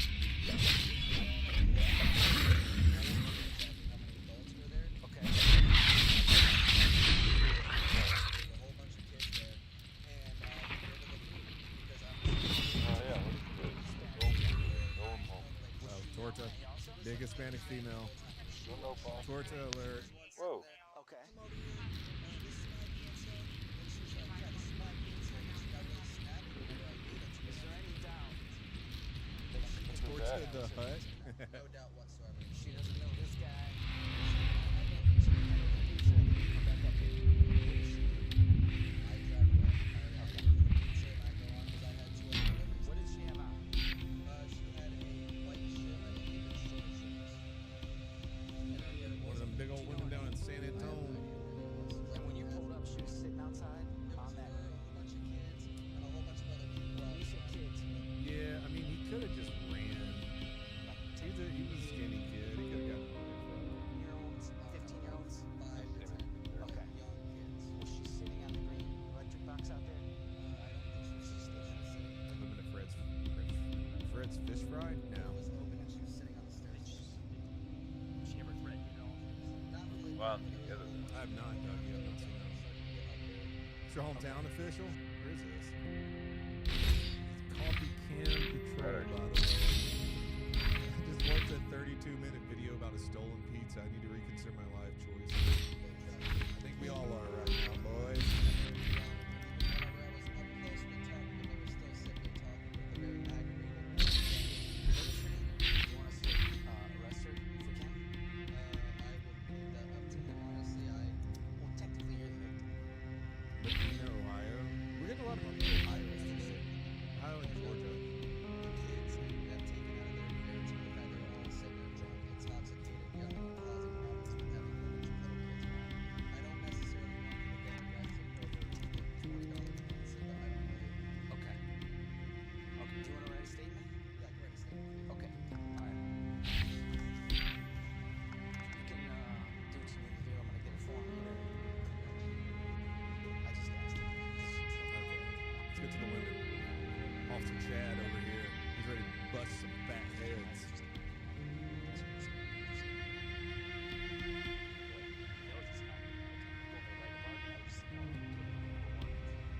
They're saying the same thing we were saying. Like, why did he just give it to him? Yeah, I know.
It's got a tummy ache. His dumbass ate mosquito pellets today.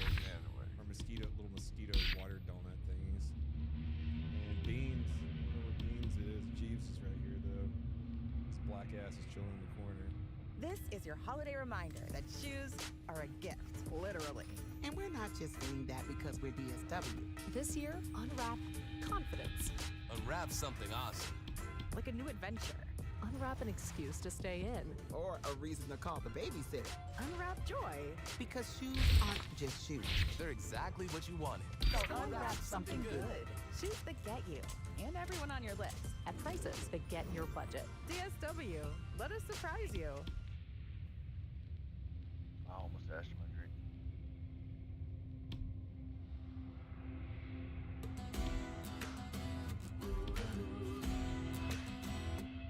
What would I even put on this to go up with it?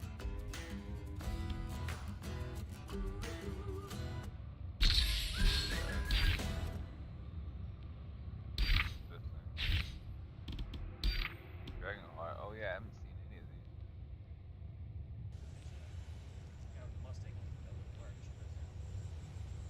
Oh, so this me on fire, so this would tear up and everything. Although this looks like a Hispanic thing down right here. The white t-shirt. This is what yeah.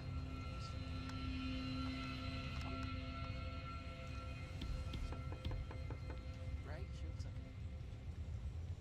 This is what Jimmy did. These cops are the reason why people watch 30 Minutes of Pizza Mystery. Yeah, they're pretty funny. Looks like a slow night, too. They're kind of bored.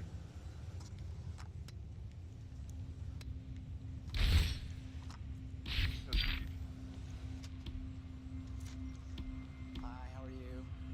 Do you live here? Yes, I do. Okay. We'll do We had a little while ago with the pizza driver out here. Pizza driver out here pulled up to deliver a pizza. Gotta have a little.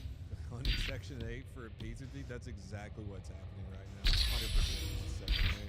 This video is also sponsored by First Form. I've actually used First Form's products for years now. I've tried many supplement companies over a long period of time. None of the other ones really offer that level of support, education, and integrity that First Form does. I'm gonna show you some of my favorite stuff. So I travel a shit ton, which means I'm probably being unhealthy. That's where these little guys come in. I've been taking these every day for at least 3 years straight. This is their Microfactor Complete Daily Nutrient Pack. One box has a month's supply of these little guys, 30 days. This little guy has antioxidants, fruits and veggies, multivitamins, probiotics, EFAs, and CoQ10s. Everything you need for the day packed into this. And what I've done the past 3 years, I've got a subscription set up for these guys, so I never miss out on getting my proper nutrients every day. Another thing is most protein powders taste like an absolute butthole. Not theirs. Holy crap, I just opened up their website. Look at what they have now. Maple butter waffle protein powder. Yes, sir. Their snacks are some of the best protein snacks I've ever had. Their meat sticks are tasty. Jalapeno cheddar, original smokehouse, jalapeno heat, barbecue season, my favorite, sharp cheddar, breakfast sausage, and teriyaki seasoned. When I was helping first responders during the Kerrville floods down here in Texas, they sent me a bunch of boxes of these meat sticks, and the first responders freaking loved them. They were gone immediately. It's 18 grams of protein in this little meat stick. Not to mention their protein bars with 20 grams of protein, cookie dough, pumpkin spice, carrot cake, apple pie, my favorite, cookies and cream, peanut butter chocolate, strawberry smash cake,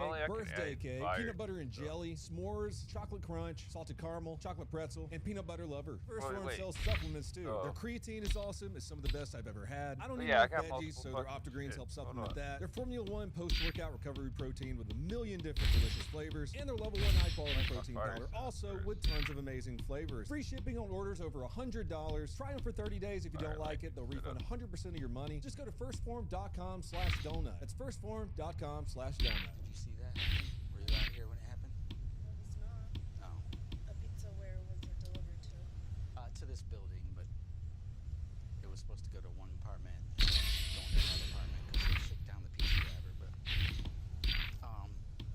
your neighbor here, that's a female, right? That lives there with a bunch of kids. Yes. Is she Hispanic? She is not. She's white. And next to her is Faith, right? Faith lives there by herself. Yes, no, I get fired, but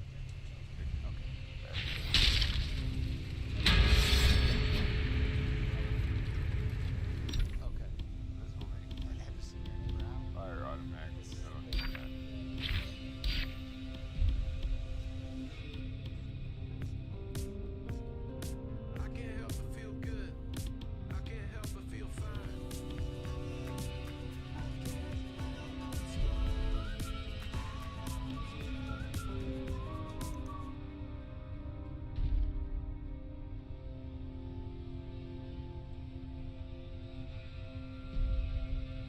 Sometimes a man must overcompensate for his lack of sweat.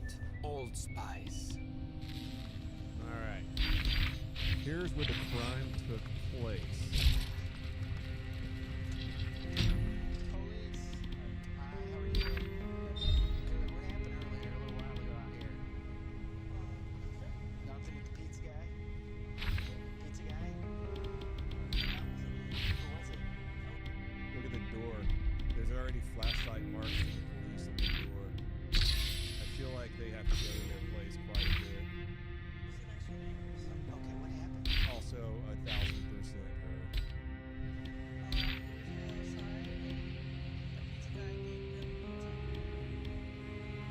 Okay, just like that.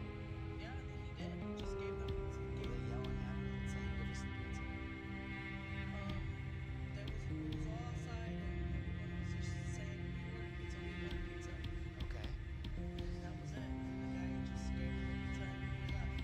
So you were out here when it happened? Yeah, I was out here. Did it happen on this side? I mean, are we just gonna... We could probably just go ahead and say, like, that guy just gave them the pizza. Everyone's corroborating that. I don't know if there's many, unless they were like, we'll kill you for the pizza. If they're just like drunk and saying, hey, give us a pizza, give us a pizza, and he just out and gives it to them. Yeah, like... So tell me the story. What happened? So we was all sat outside. All of us was just chilling, and you, your kids, and the two girls that was outside. Yeah. And who else? And her friend.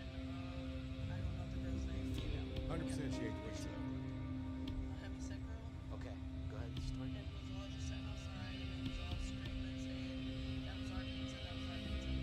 So the pizza guy pulls up.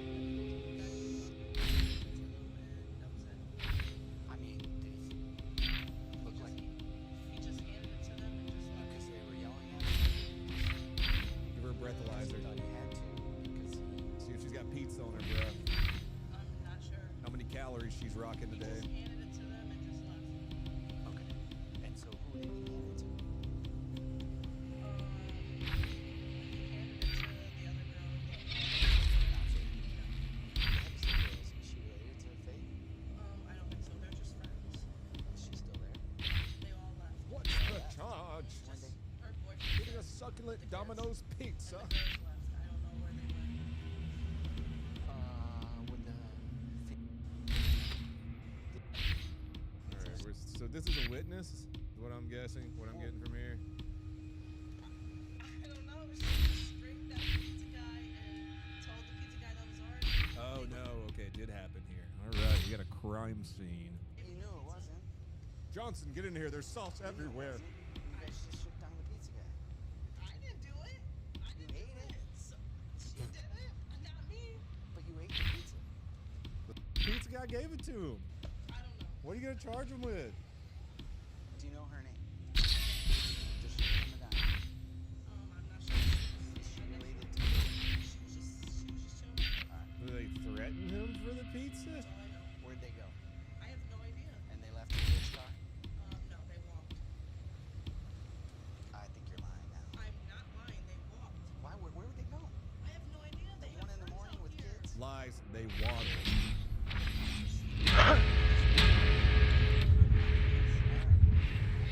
And what is your name again? Starting with pizza napping, right?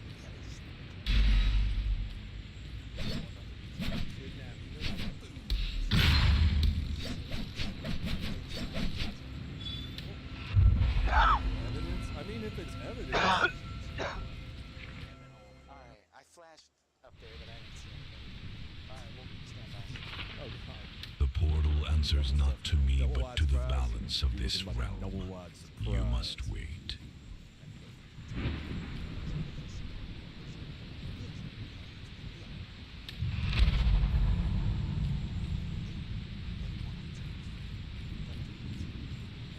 He gave the pizza away.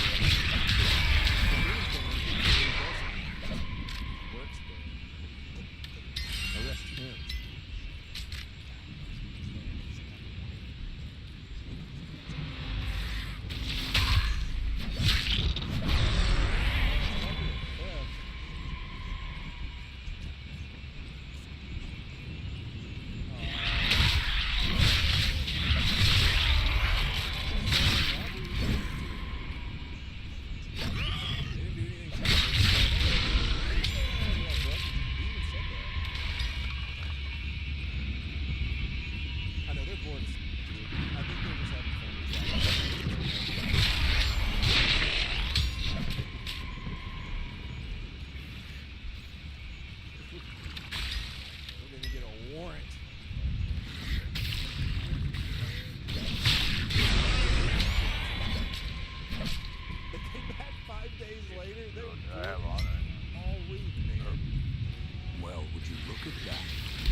cirrus clouds.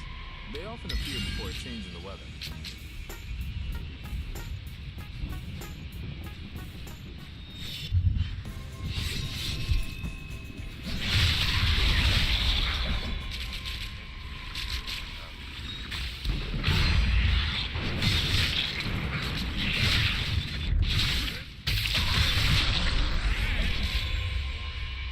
We know you ate the pizza the other day. 5 days ago. Last week. Here's a warrant.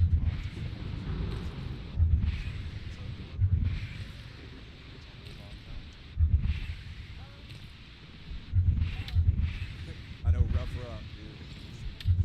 Slight kicks in the door.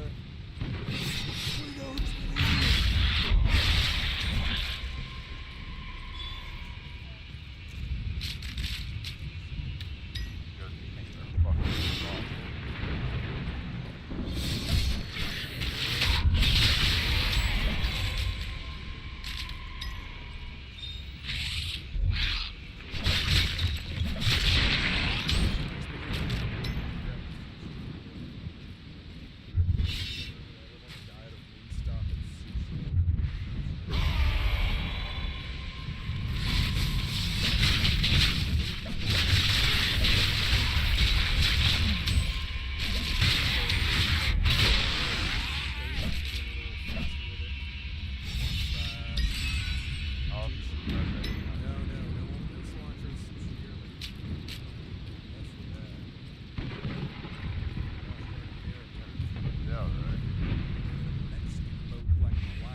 That would be like running out on your tab at a restaurant, maybe?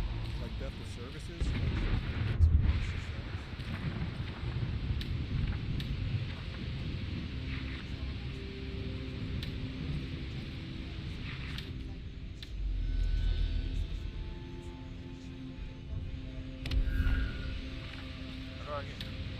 I can't believe they're following up on this after 5 days.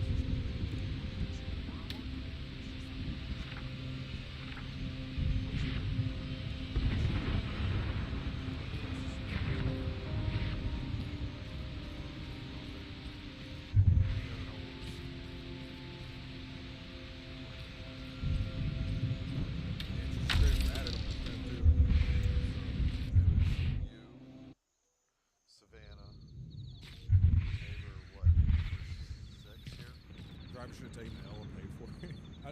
That's what I had to do. Pizza Hut made me pay for it. People stole it from me. Okay. So you had the pizza, she had the pizza, and your neighbor had the pizza. Anybody else? Or was it just the three? This is ridiculous. I don't even know how many pizzas this is.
Adjust all these recipes for 7 guests and combine them into one cooking schedule.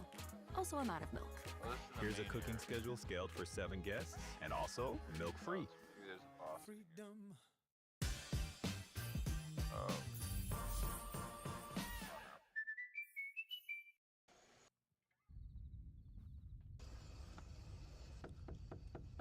Send in SWAT. Police. Oh my God, this is even later in the day or another day because it was just light outside. They are going to track this pizza down. This single pizza from Domino's. They're going to find this.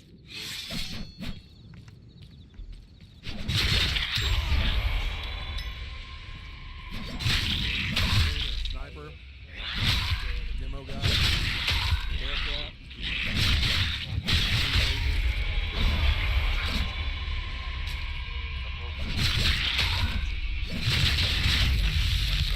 Okay, cool. I had a dude call me. It was one of the dudes I was talking to, and he's like, I'm gonna order you a pizza and some wings. I thought it was my pizza. Come to find out, he never ordered it. So I called. I know called the default. This officer is like who came to $5 my house grand of yesterday. taxpayer money, if not I more. went to the officer. I'm like, okay, how much is the pizza? Like, I would pay the money back. The Like, cops I genuinely hourly. felt so The bad. gas I in was the like, card. The maintenance of the card. So if I could just find out who it was, I'll pay You know, it. it's been like a week. We've been trying to sort this out. Nobody came to my People house. been dodging us, fake guys talking to us, won't answer the door. Nobody came to my house. Right, yeah, we didn't know first. I say no, like I just moved on. I don't believe Justice must be served.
Check the crawl space for the pizza, Johnson. Domino's is out the pizza. I was Domino's. still going to pay it No forward. one has ever contacted Domino's. Okay, well, I was still going to pay it forward to whoever the pizza was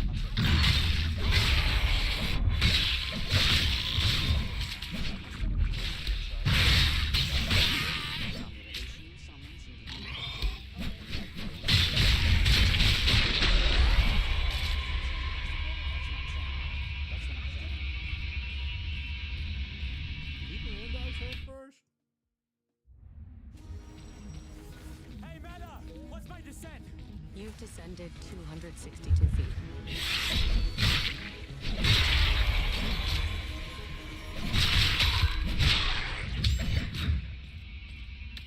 The day is over, but the night is just getting started. The Buick Envista. Revel in beautiful design, seamlessly integrated technology, and premium interior details. Discover the Buick Envista.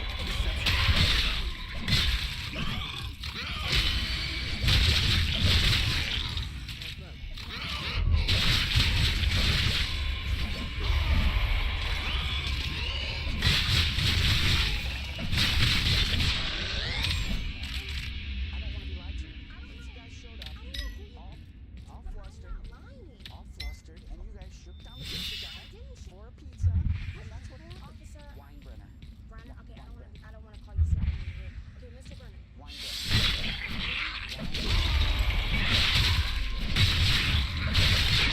I was so intoxicated. I thought it was mine. I made a mistake.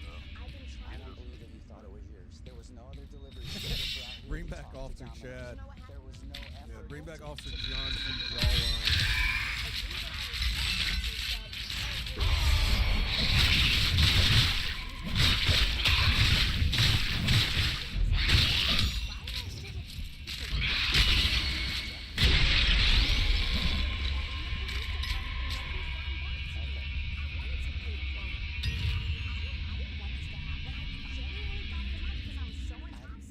No, I believe that you were intoxicated. I don't believe that you actually thought it was yours. I did. Why would I say that? Where's I love the solution that the pizza guy gave was, I don't want them charged with anything, but can you take her kids away?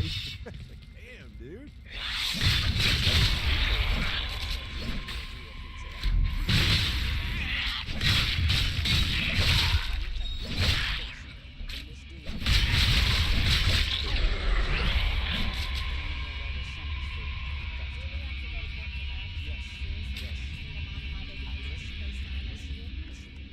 I know it's silly, but when Domino's Baby daddy's in calls jail us already. and says this happened, You're selling the rights to the story Netflix right now. that's what I'm saying. That night, it should have been taken care of. The next day, it could have been taken care of. A week later, not us. Nobody's gotten back Not to us. me. Not us.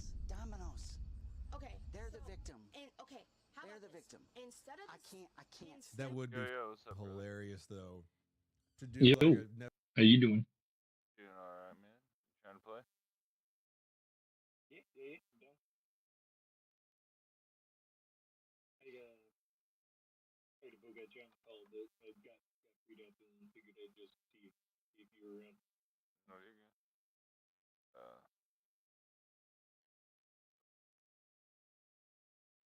little bit What's your longer. two? And I'll send you a link. What did you say, Gandalf? What?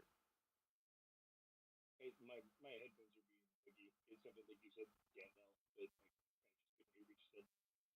Oh, no, I didn't say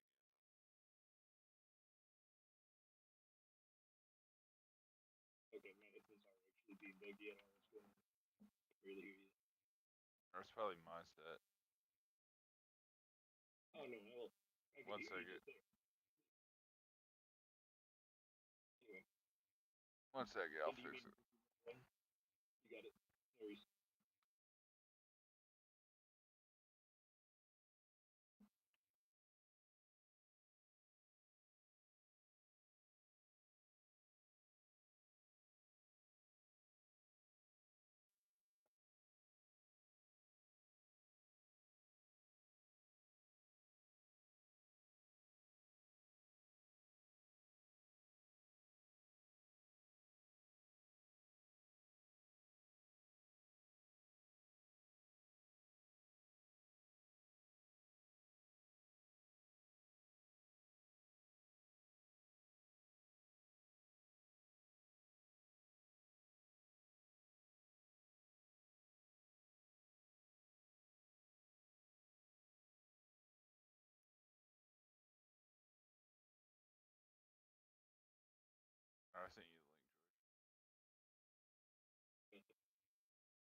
meet again.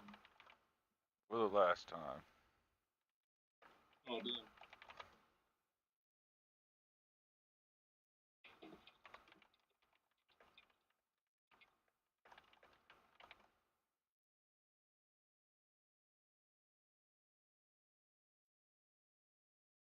Alright, we're gonna open up the lobby. Yeah, all good.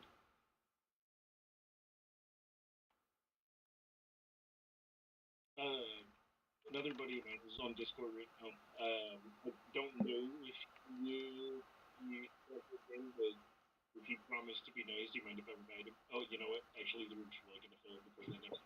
You can invite him, yeah. Lucky Louie has me blocked, so we'll get rid of him. What happened? He had me blocked, so I got rid of him. Oh, yeah. You know what? To be honest, actually, don't worry about it. Don't worry about it. Don't kick the next guy just because of that. I'll book in this guy. We only play Magic once in a great while. He's probably not free.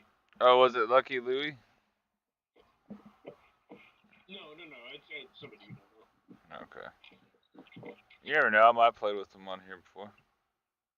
I don't think he really plays spelltable with anybody other than me. But we've been friends for a long time, but not a big deal. Not a big deal. Don't worry about it. I mean, you're more than welcome to invite him. I probably will, but not with this game right now. Hey.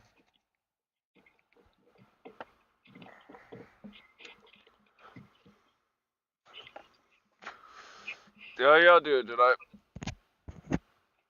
Good. Alright.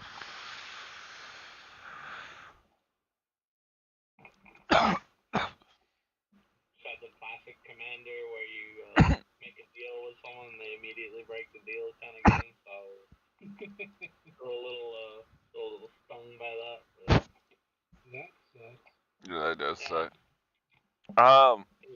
We're playing a bit of a slower game. My deck runs a bit slower, so if you... And I'm also deck testing as well. Oh, you're doing the new... Oh, yeah, the Black Legion of it. This one. Yeah. Yeah, they can do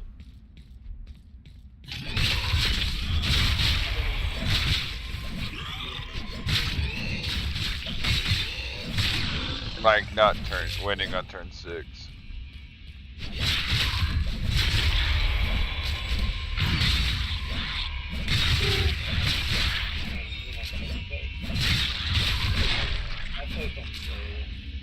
Cause I don't know, that's just boring to me. It's just like the game just gets started and then someone just wins it.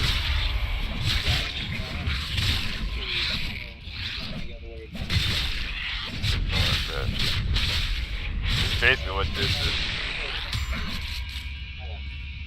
Cause game changers ain't really shit for black and green. Let's just play.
I'm basically playing Tribal.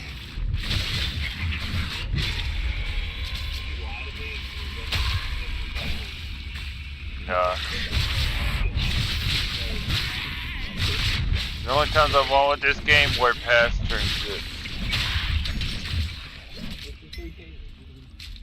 And I've only done it about 4.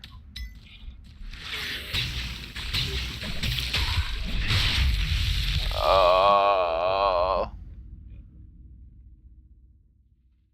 I got them all again. Oh, did I? I'll draw my starter. I'm good. Mulligan. Actually, I'll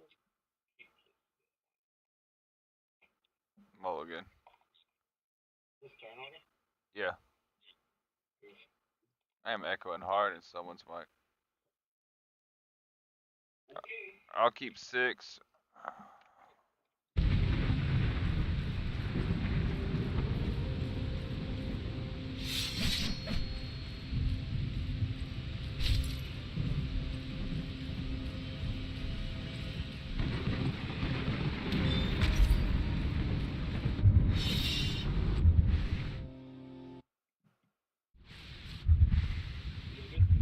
Yeah, I'm ready.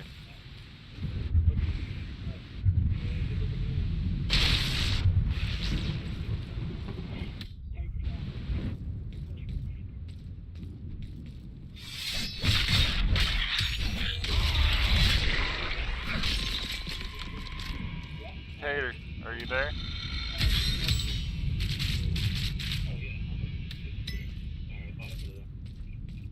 No, you didn't.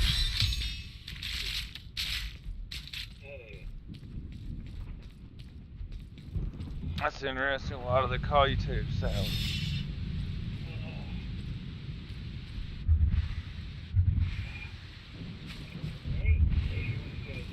Yeah, we're waiting for you to start.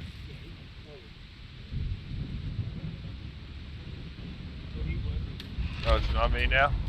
Sorry. Untap, upkeep, draw. I'll play a forest and pest.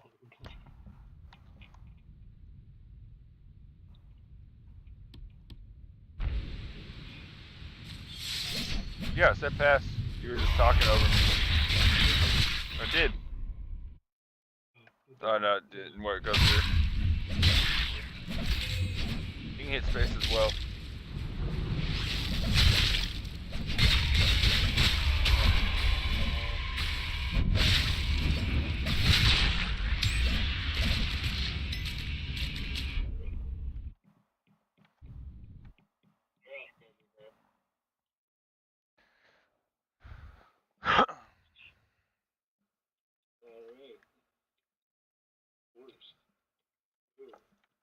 Tap upkeep, draw. Go forest. Tap 2. Go arcane signet. And pass.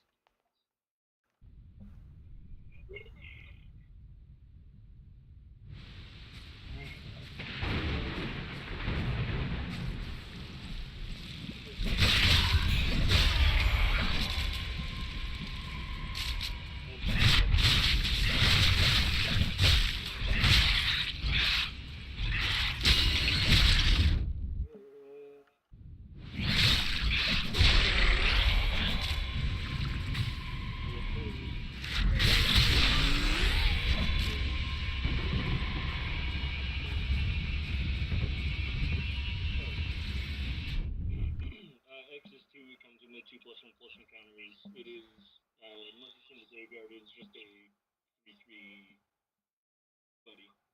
No other abilities other than when he's in the graveyard. He can just come back if you play a land. Did you pass?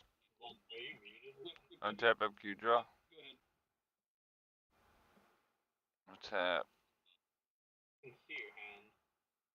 1. We'll go hardened scales.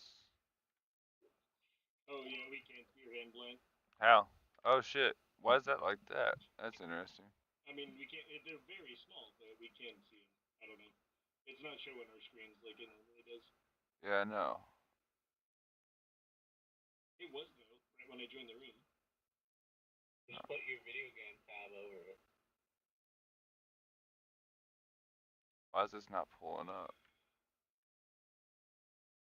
It's because you have running 2 tabs. You got it right. Oh, there it goes. Alright, play hardened scales.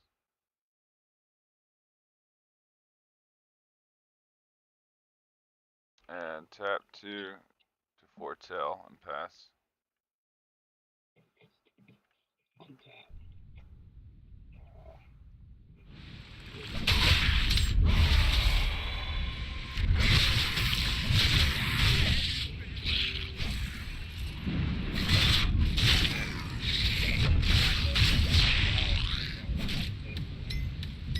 Feel that.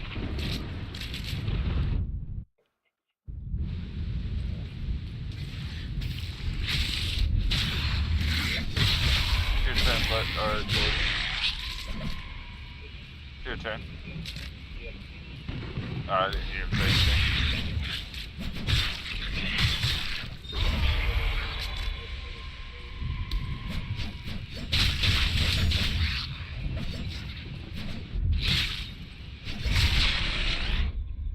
Alright, untap, upkeep, draw.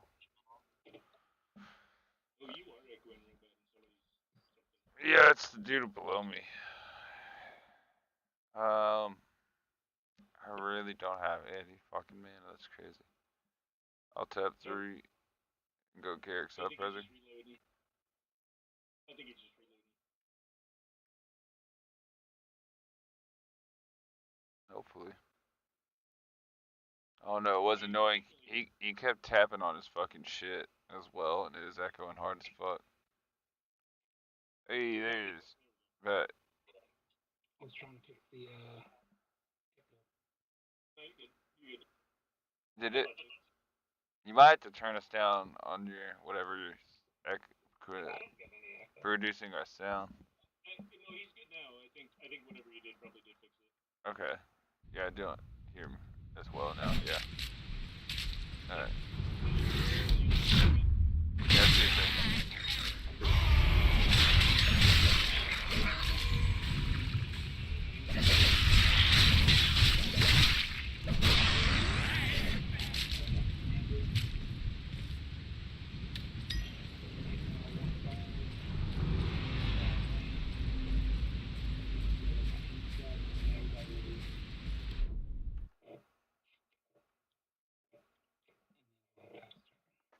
Why do we lose? Good God, holy shit. Oh, okay. Gotcha. Yeah. I guess I will have to pay.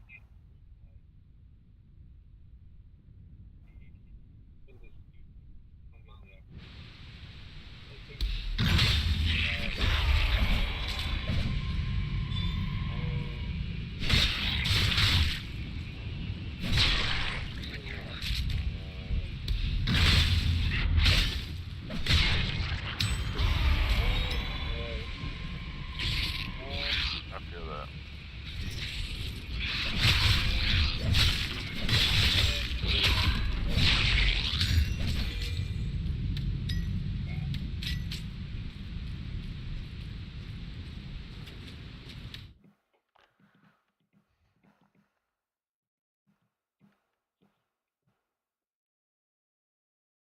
Hey, okay. I'm just explaining what I'm doing. Completely have not played this deck in a very long time. I forgot that I had a trigger that I can't ignore. Putting a counter on something as I go to combat. So I put it on her. My apologies for forgetting that. I won't forget again. Goodbye. You better not forget again.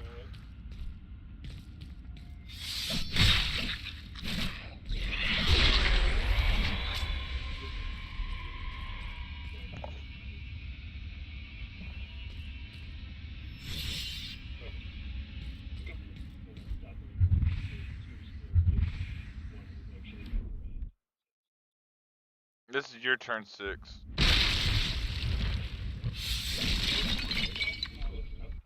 No, it's turn 6.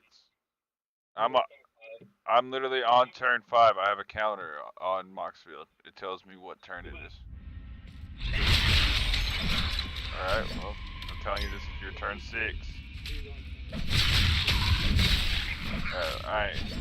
I'm telling y'all, I have a counter. Every time I click next turn, it goes up.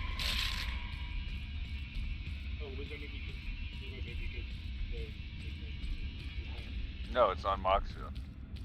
I click next turn every time I start my turn.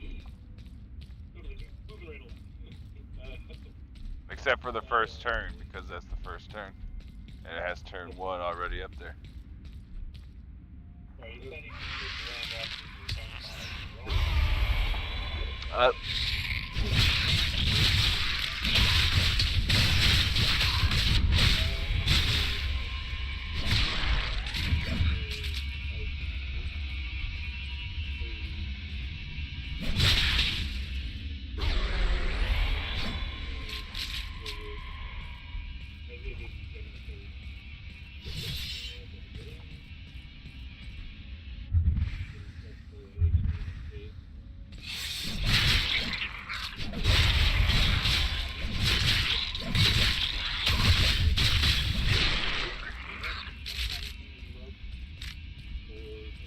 Okay, so this is a 6, so it's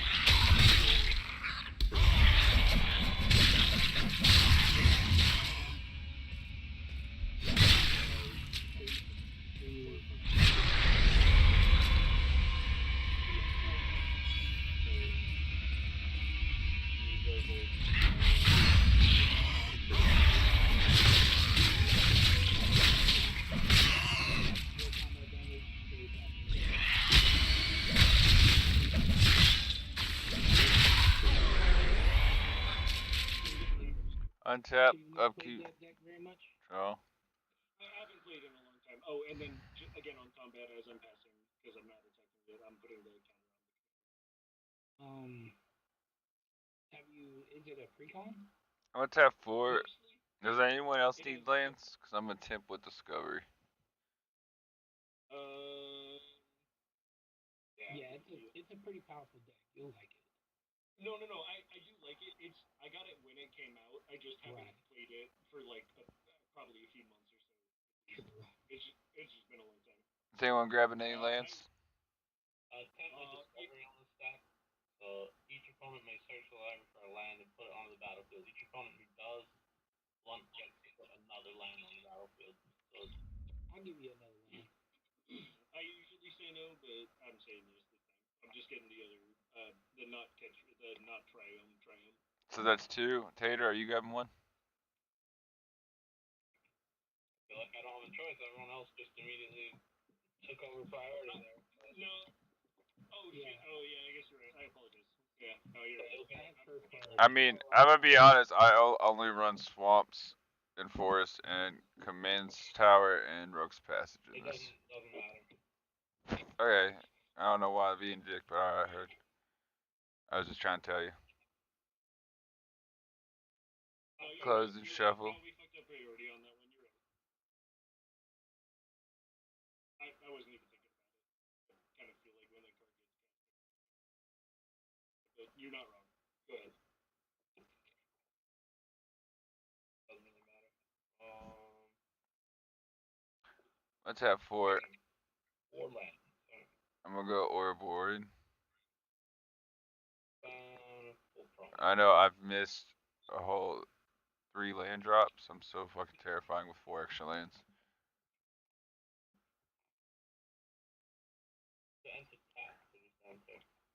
Does anyone have an authority consoles? Oh, the lands they enter however they say they enter.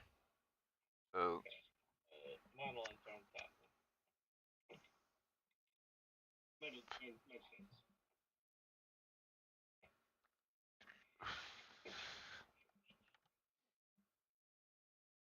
Alright, I'll move to combat. He'll get a +1/+1. Or he'll get 2. T-Matt, is that you tapping on your desk or whatever? And I'll pass. That's right. Oh, the echo is back on yours. Nothing I can do about it, bud.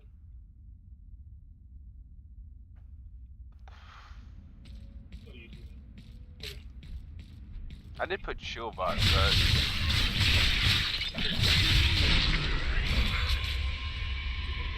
I say I did put chill bots in the title of the lobby, right?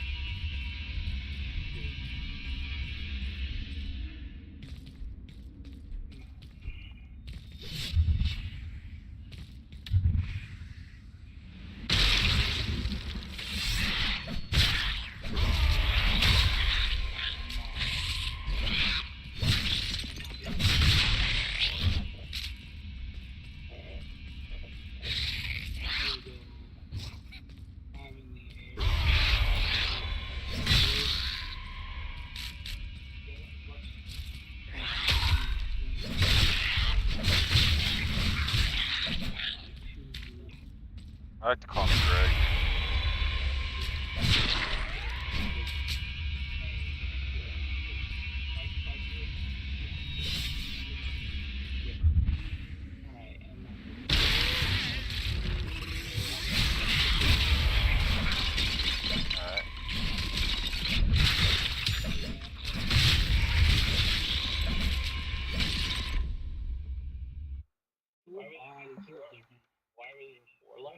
His commander. Because every card I exile at the end step, for every card, everybody loses 2. So it's like exile draw that he gets to use if he wants to, but if they're still in exile by the end of his turn, it does damage.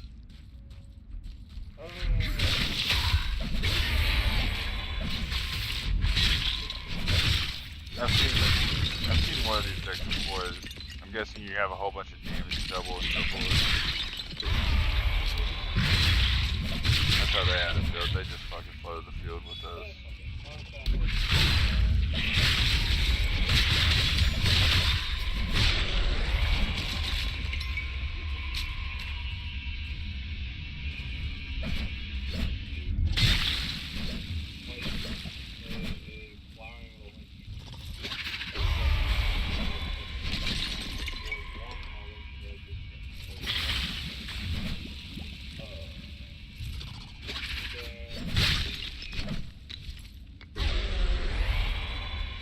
Oh, I killed it.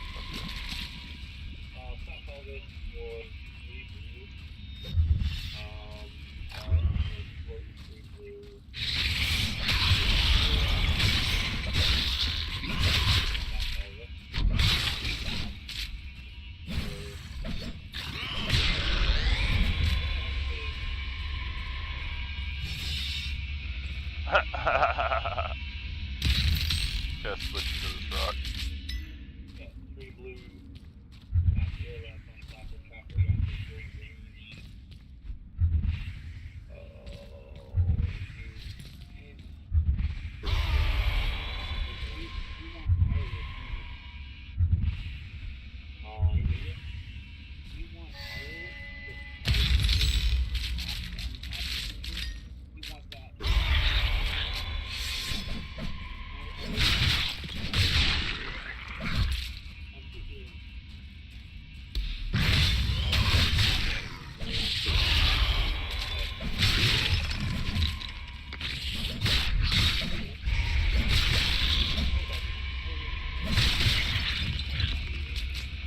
I need a lump.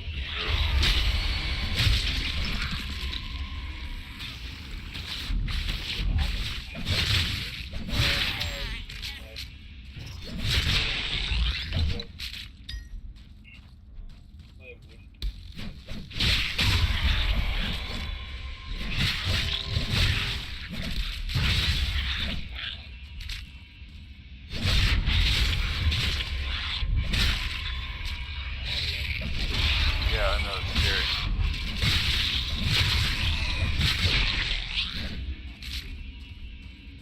I've lost 6. Oh yeah, it was one card the first time I did it.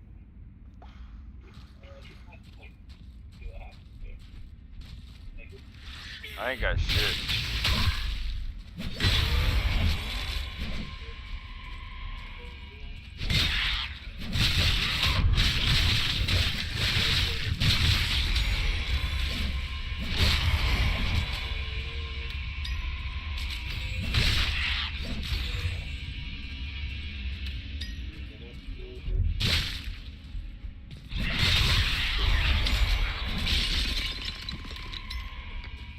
Alright, he's about to be fucking us in the air. It's about to be like that private room that airplanes have for the fucking air hostesses to fuck each other.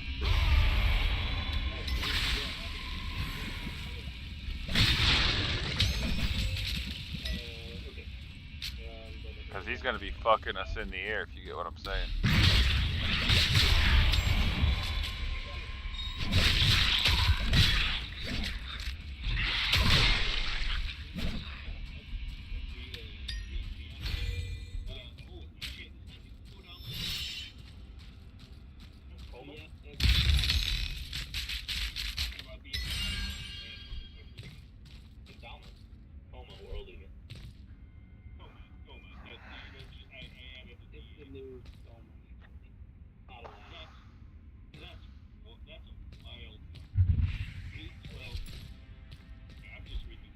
get down if you're getting down. Go.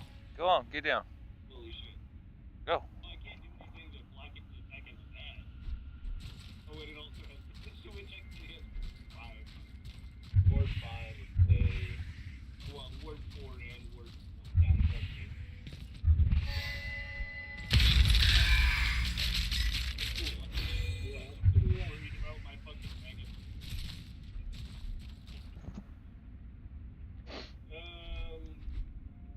Well, I guess we'll...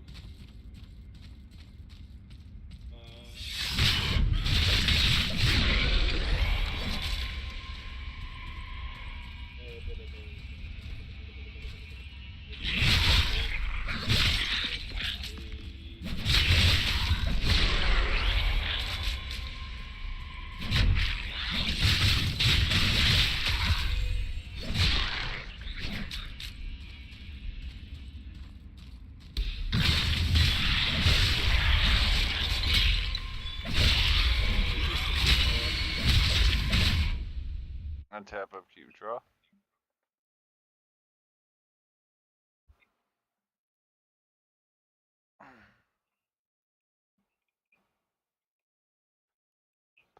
Oh shit, I tapped an extra mana. I did not need to tap. There we go.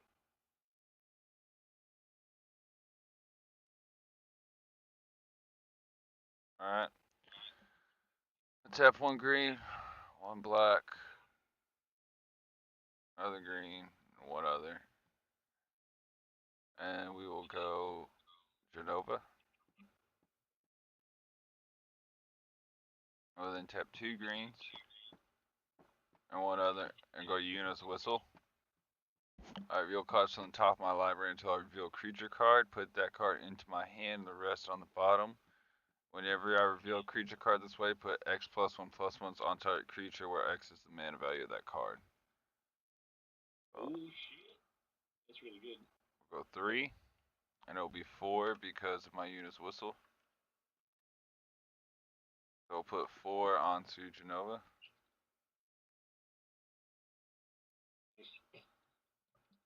We will, this goes to hand. We will move to combat. We'll do Genova's trigger first, so we'll put 5, we'll put 6 counters onto Ouroboros. And then Ouroboros' trigger, we'll put 9 counters onto both of them. And I should have attacked you, motherfucker. Oh, I should have attacked you. Well, I ain't doing shit. I'll keep staying to myself. I'm gonna step out for a second. I'll be able to hear, but I won't be at the table, so yeah, feel free to attack me or whatever.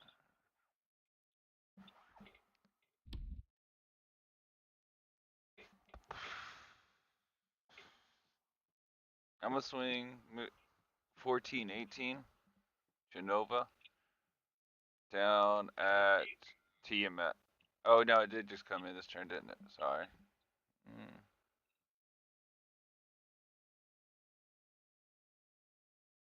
We'll swing Ouroboros down at Tiamat for 18. How big is it? 18 trample. Alright, I'll be at 22. Bring you down here with us a little bit. Yeah, I'm down here with y'all. And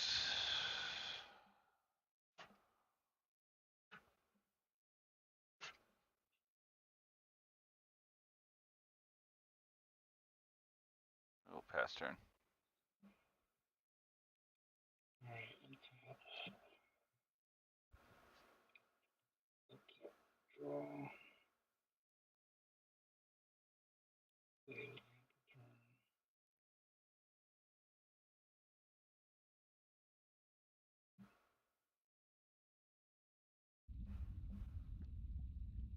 George back in. George, whatever. There you got it. So you said you could do it.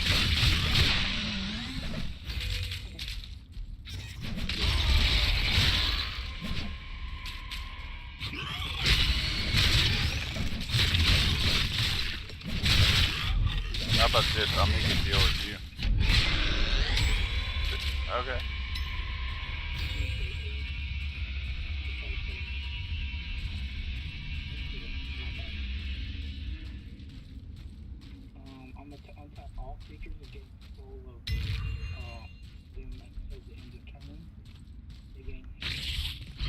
Oh yeah.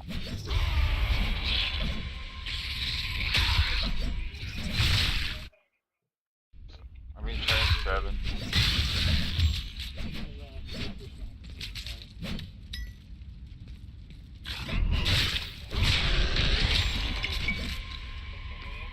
Seven.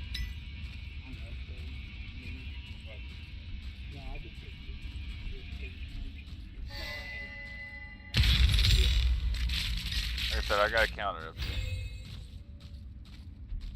I figure somebody has a counter.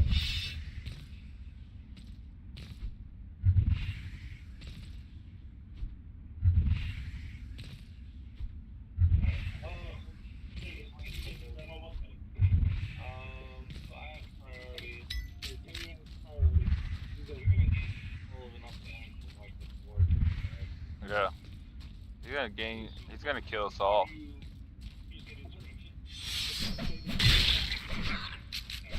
Because you gotta remember, all his shit's gonna get counters from my Ouroboros on combat. Untap all creatures. Oh my god. Okay. So I just took 18. Just remember that. Yeah, and you just won the game, so I don't know why you're claiming.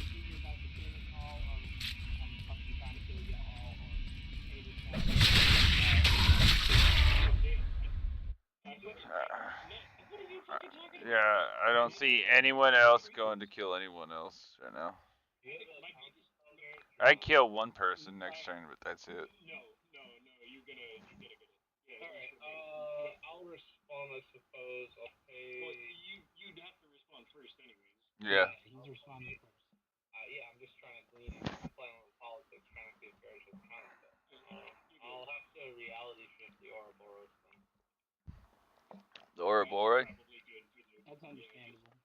Yeah, he would literally kill Yeah. if he didn't do that. He still might, but. And that's exile, right? What's that do? Yeah, and you get a 4/4. Okay. Or is that is that the is that what that one? Get the 2/2. Oh, you manifest. There's the other blue one that does the same thing, but you get a manifest. I was thinking resculpt.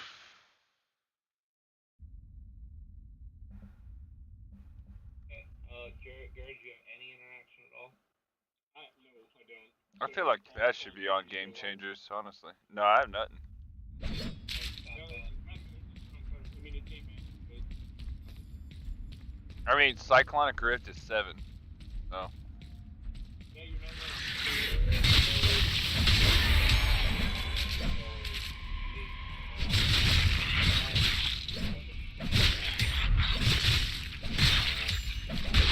You still boost up at least one creature by 15, so you still gets at least gain on 2 people.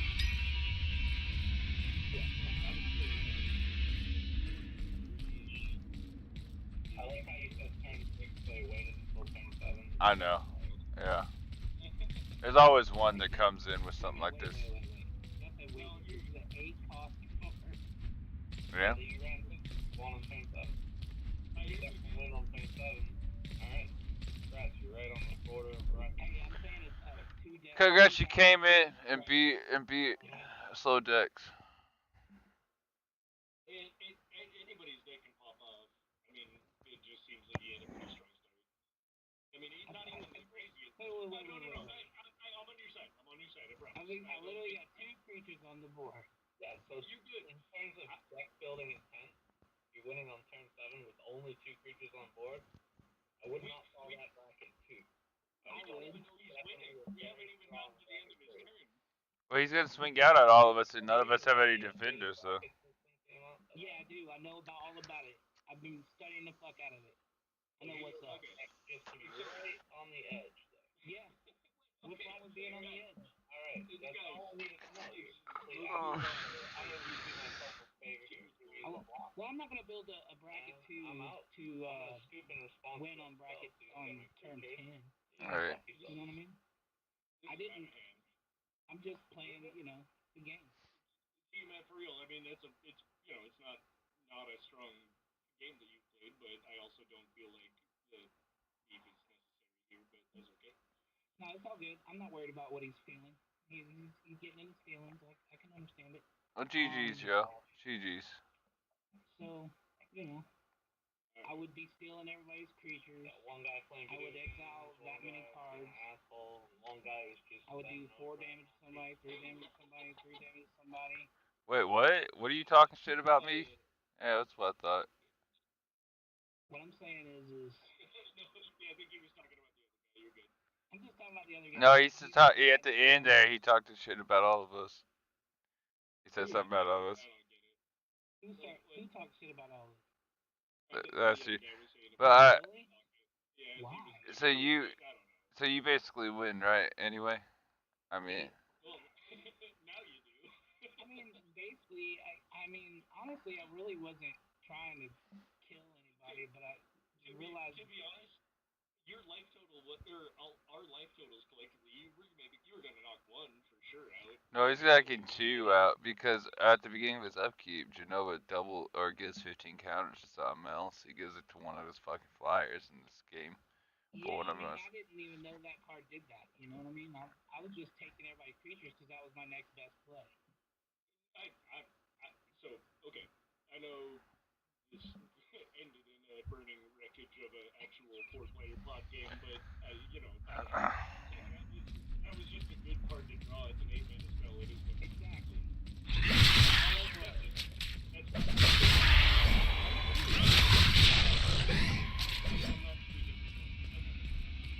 I wasn't really beating anybody up per se. No, but you won the game on turn 7. You would have though. You're not listening. I don't know why you're not listening, but you aren't.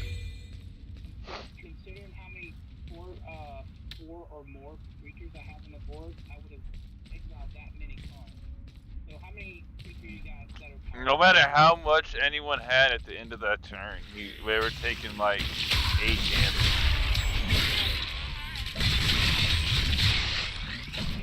I let all your creatures only do damage to you, right? At the end of it, the only thing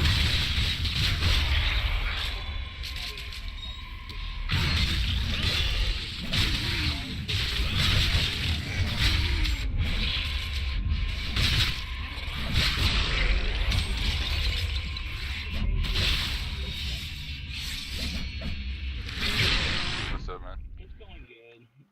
Somebody won the game on turn 7 and somebody... Nate, didn't I just play with you last night? Yeah, I know. Yeah. I saw the name from your stream yesterday, so I joined it. Oh, hell yeah. So I guess that's game, guys. Sorry about the guy just throwing a fit. Yeah, man, but that's definitely not slow deck, though. I'll tell you. No, it's not that fast either. You know what I mean? Oh, you turned 7. That's the first time I've ever done that. But it's a good game. Honestly, the only thing's keeping that is fucking game changers, and like game changers really don't even make like bracket 5s anymore. The game changers don't mean shit. I agree with that. I don't know game changers combos. Yeah, and that doesn't mean it's not a bracket higher or a bracket lower. Yeah, but it's not a bracket 4. What everything that we just played is No, it's not a bracket 4, but it's definitely closer than our decks are to bracket 4. At least mine, for sure. And like I said, I'm trying to test a deck, not just, like I said at the beginning, not have the game over in turn 6. Yeah. I didn't hit everyone for 18.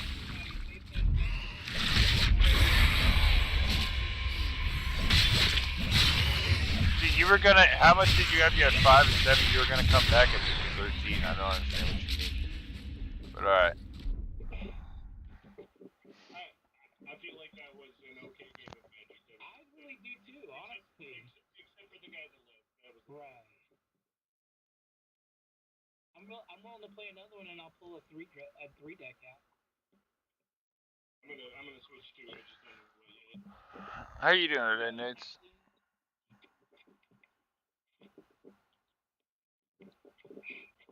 I actually thought it was funny that Homeboy blocked me because of it. That is little. Oh, we got squirrels. We got some squirrels up in here. So I totally don't care. I'm just curious how much different than the precon it is. It is an upgraded precon. It does have two infinite combos inside of it, but I've only hit one of it once in like 40 How, games. so realistically, and I don't think there's any. I don't imagine there's any problem with you playing that. But like realistically, how fast do you get to that infinite combo? It all depends on what cards I draw, but as long as when I draw Scurry Oak and Ivy League Dresden, then like I can straight infinite. But with the ultimate, it happened to me once in like. Is it a 2-card combo? Yeah. Okay, I don't know. Is 2-card combos allowed in Yeah. They're late game. They're late end game. Yeah, so basically after turn 6. Well, they're in bracket 3. I mean, so late end game bracket 6 would be, I guess, turn 7. Yep. But to me, that's 10.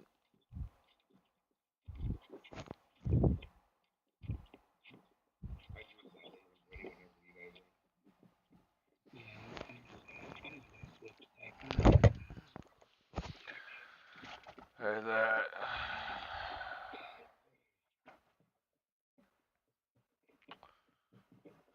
I mean, I feel like if I wouldn't have done that, I was about to get smacked for another 18. Literally was trying to politic with you. Jesus Christ, you guys have moved 3 times and I stay in the same spot for fuck's sake. Yeah, we'll do another 3. Yeah, that'll happen. Oh, look. How many times are we going? Wow. Are we going until Blunt's first? Yeah. There you go. Nate's gonna be first.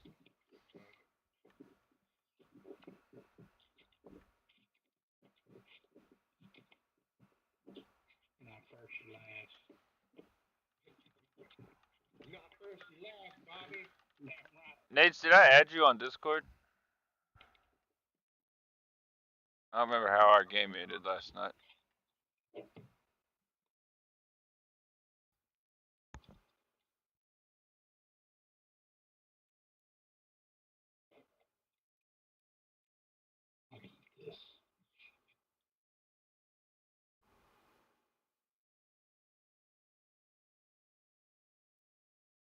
I don't think I've ever gotten somebody mad at me at a 3 table for saying I had to do a 2 bracket deck. That's a first. Well, I mean, I definitely have a couple of things that are technically bracket 2, but the bracket system, again, as we've already said, it's not. Yeah, it's hot garbage. Yeah. You know, that's kind of why I built a bracket 2 with no game changers, no combos, but come into a 3, so that way if I do win, it feels better. Yeah, no, that's fair. That's technically how my Miles Morales deck that's from the new, whatever Spider-Man said. Like, he's a great commander. He's really strong. But he's a 2 that plays like a 3, and I have one really fast with it, and it kind of feels like almost bad, but not, because I know it's legally, technically speaking, a bracket 2, but at the same time, the spirit of the deck is almost more important. Oh, 100%. So I'm good. Ready to start. Oh, I'm also not playing that deck anymore. This is also technically a 2, but I would also say it plays like a 3, so I'm good playing it.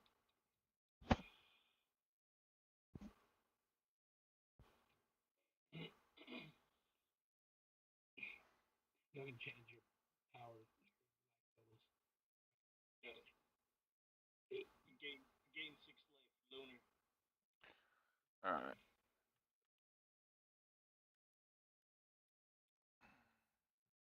Alright. You're good. Alright, I'm gonna go down to 6 on this one. Nope, still mulligan. Oh, okay.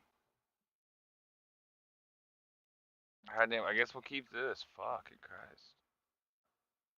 I'll have my colors. I'm gonna get fucked this game.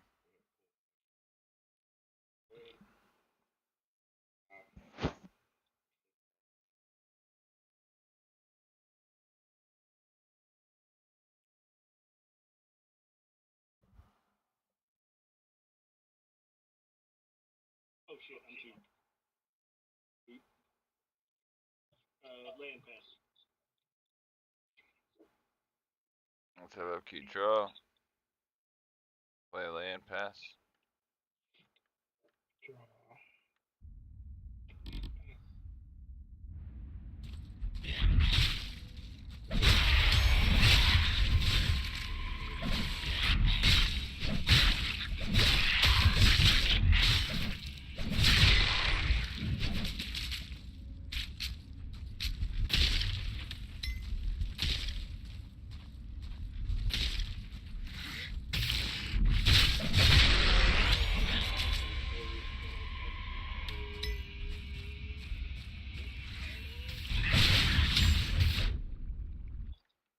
Oh, untap upkeep draw. Lame. Play a forest. I'll tap 2 and foretell and pass. Tap draw. Play a mountain and then I'll pass.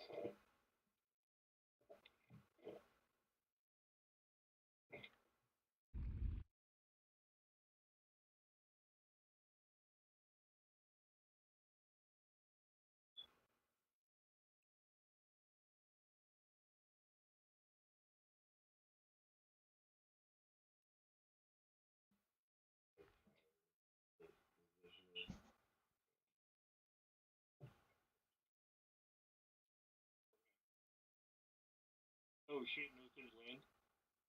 No. Oh no. Feel that.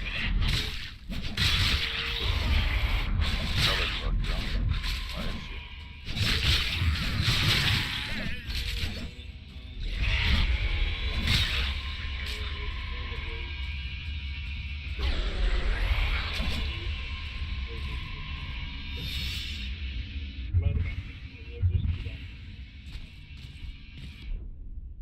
Alright. I might actually see a magic. Untap or keep draw. Play a swamp. And I'll pass turn. Draw.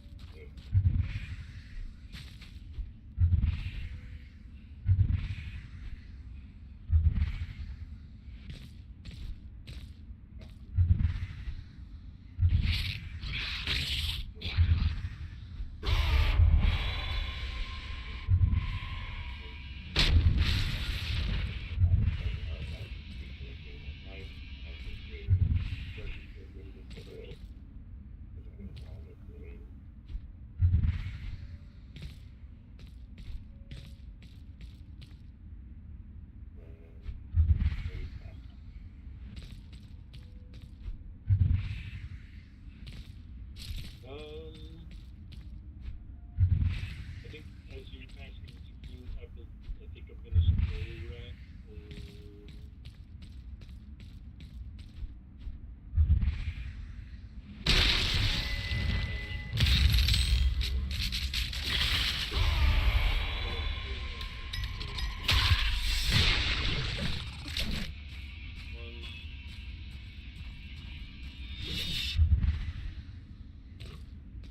and draw 4 and then put those on top. I am now a score rack of the top 4 of library forest land. Take to shuffle it.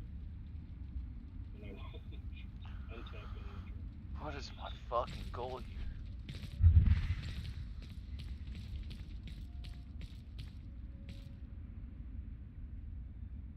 Play land turn. Tap for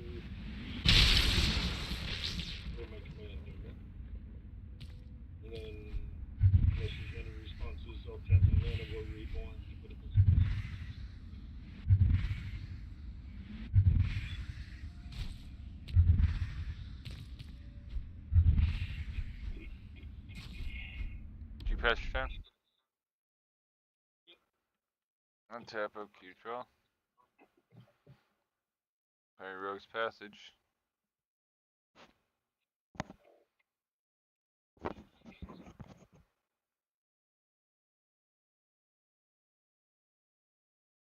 I'll tap 4. I'll go the Earth Crystal. Pass turn.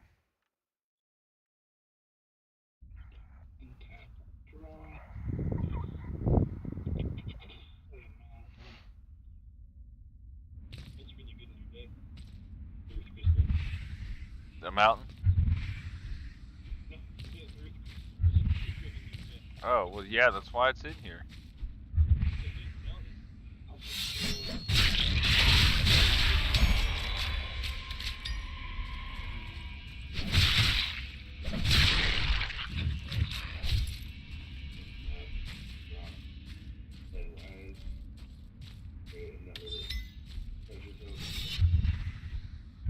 What's this? This looks like a boss. Oh, finally, I found the boss.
I feel we need to target Tiamat for sure. I ain't gonna lie. Normally I'm not down for shit like that, but in my defense on this, like, he's playing the same deck. Normally I change decks before I get targeted. And still get targeted.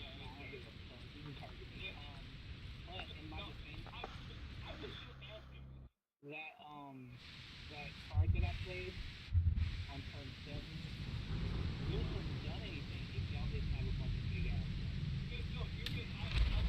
They still would have done something. You still take everyone's creatures and still hit them off for free. That's still big. Like, that's why I don't get why that's not game changers, because that's big.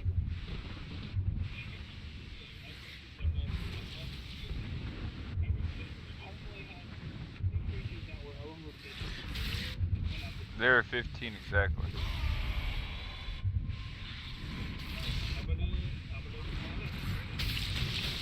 One was 17. Or maybe 18, but...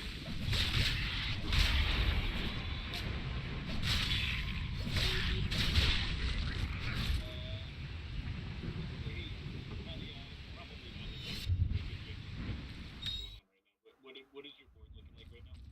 Like, what are the powers of it? Yeah. He said he's gonna fuck you up.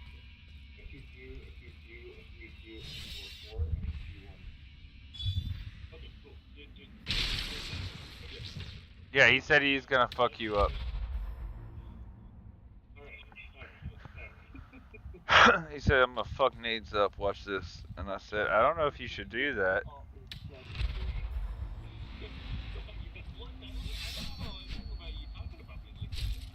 That's how I felt about you choosing to fuck nades up. I was like, okay, I mean, he just got here. I'll swing at you instead. I have no creatures. Swing at Tiamat. Okay.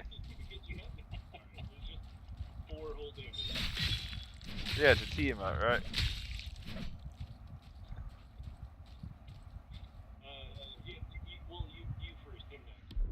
Oh, you're a piece of shit, dude. You guys. Just playing the table by now. Okay. So link tab to shuffle and cut. And then I will play 1, 2, 3, 4. Under mountain adventurer. With the initiative. So I'm just asking for.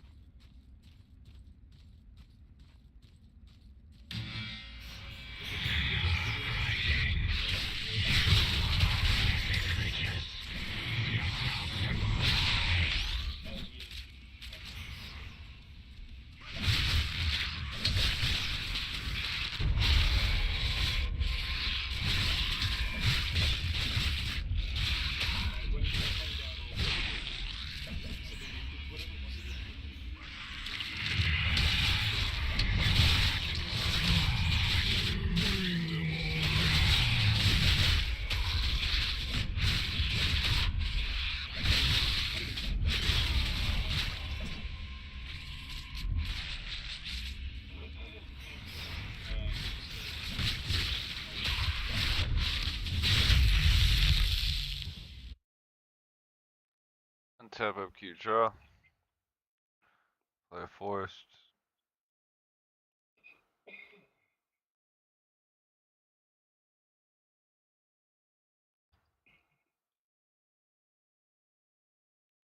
I'll play Aura Void. Move to combat. I'll give him 2+1/+1s. And then turn. That was that thing I get hit by 8.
Look at you guys trading and sharing.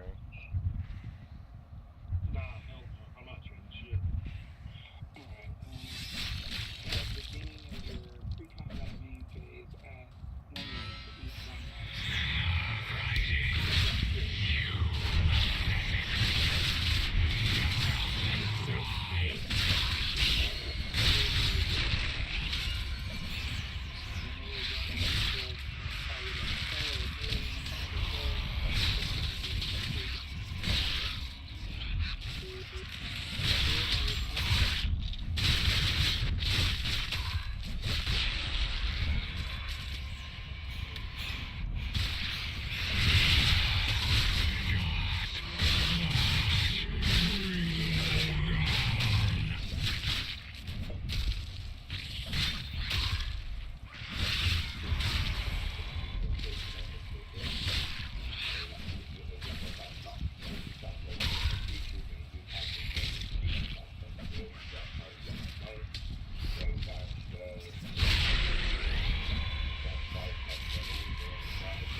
So you don't take dungeons from people, do you?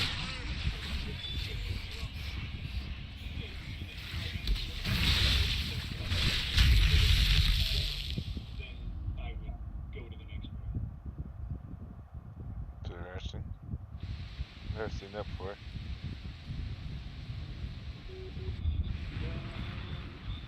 Oh, this is.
Alright. So we'll mute these two. Or is it revealed to everyone? It's revealed. I just gotta. I picked two picking two though. And when you pick which two I get, the other two get shuffled back into the library.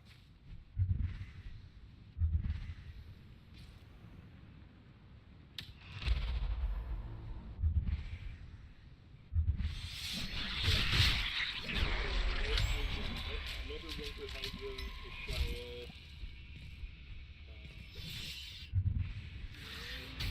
or Ogami, or Volker. Whatever. I can spell it for you to take it. No. What are they again? What do they do? So Ashaya makes all of my creatures forests. It is as big as the number of lands I control, so it would be pretty gigantic. We're gonna put. What do I do with them now?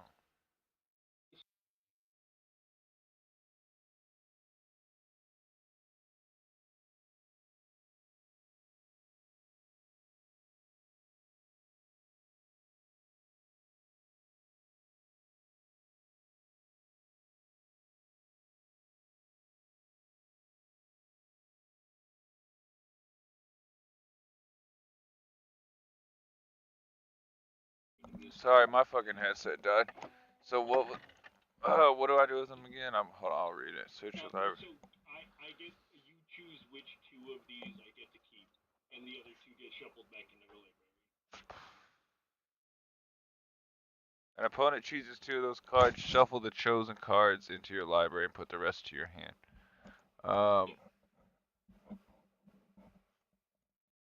What's that card right there next to the Hydra? This one? Yeah. It's just called Six. It's red and Six is solo legendary creature card. It's SIX 6. I can suggest Ashaya and Six to go in the deck. They're all good. Like that's a pretty good card. gotta choose which two go back in the deck, and I keep the other two. Yeah, I'll put a Shia in 6 back.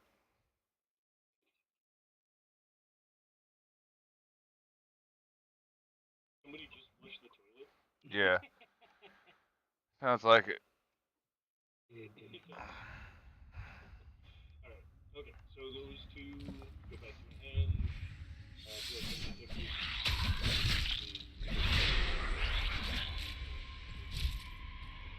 coupling.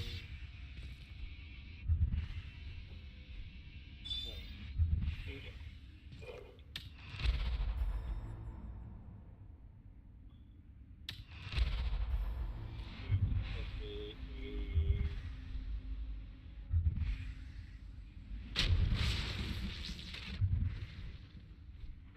I'll play Old Armory for 3. May look at the top card of my library at any time, and it can cast creatures. I'm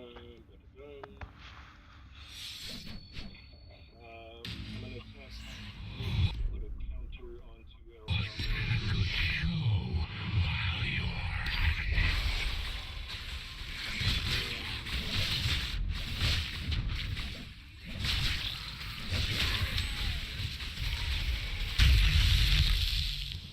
Oh, sorry. That went up before the beginning of my own. I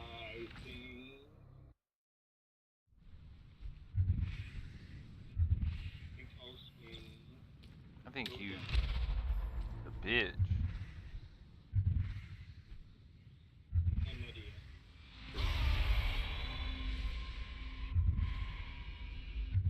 Now I don't.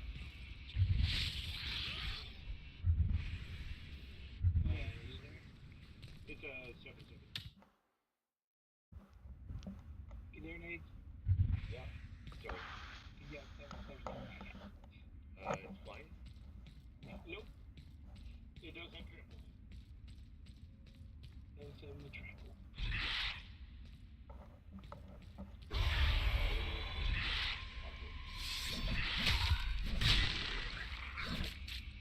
Okay.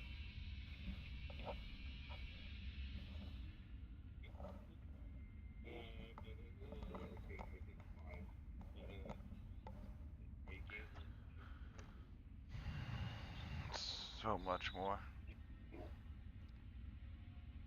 Yep, all good. That's pass.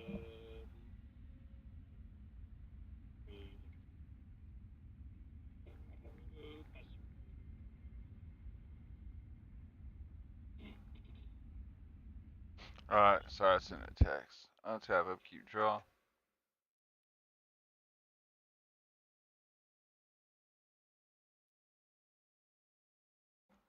Alright, this sucks. Alright. We'll tap for 4, and we'll play my commander. And we'll tap 1, and we'll play Birds of Paradise. No, it's not. I had a lot more in the last game. I had Garrick's Uprising, all kinds of shit last game. I'll move to combat. I'll do Ouroboros first, or wait, yeah, I'll do Genova's first. So I'll put 2 on Ouroboros, and then I'll put 5. I'll put 10 on everyone else.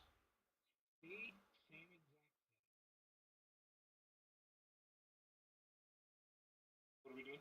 What's happening? I don't know how to get 10. The Earth Crystal doubles counters.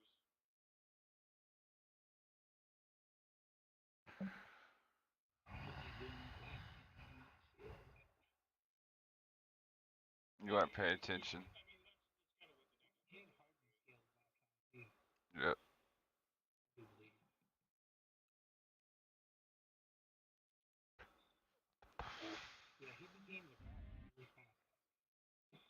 I don't think that's accurate, but He only did 18 damage to me. I'm gonna pass turn. Could be a major problem. Right, coming from the guy that just won by taking everyone's creatures, I don't think it's really a problem for you. Right, after you just hit me for, what was it? You took me down. You took me down by 6 damage just from your commander alone already. Alright, yeah, you're just to say, no, you can't do nothing. No, none of your damage deserves any ramifications whatsoever.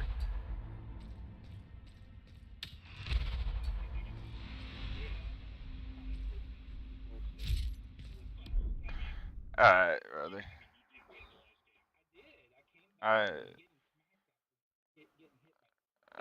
I'm good on this dude. He's fucking a nuisance. I'm starting a new lobby.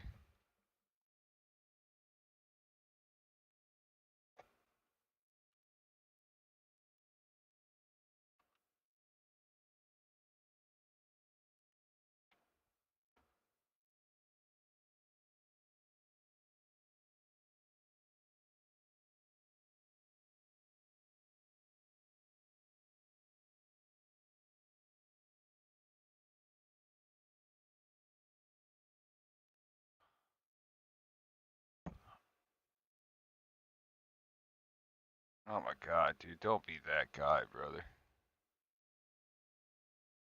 Yeah.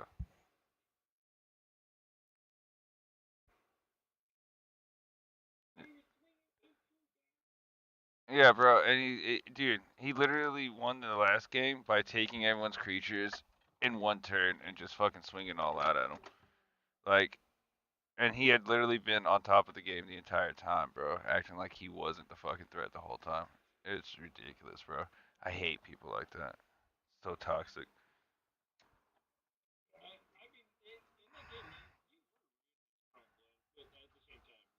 I literally became strong on one turn and was only able to hit him once, and then he won the game. I wasn't able to take out every person in one turn. And I only hit him in response to him hitting me with 6 plus his commander as an attack, which was like 10.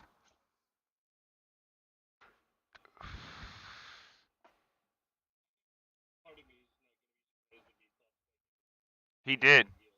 He did. As soon, yeah, as soon right before you got in here, he popped in. And I was like, bro, don't be one of these fucking guys, man. I hated his mic, dude. He was just fucking giving me a headache.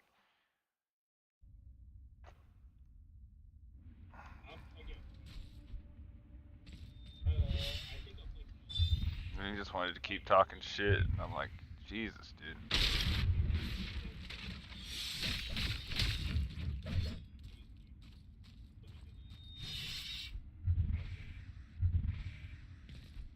I'm gonna play as slow as I ever play, brother. I don't know.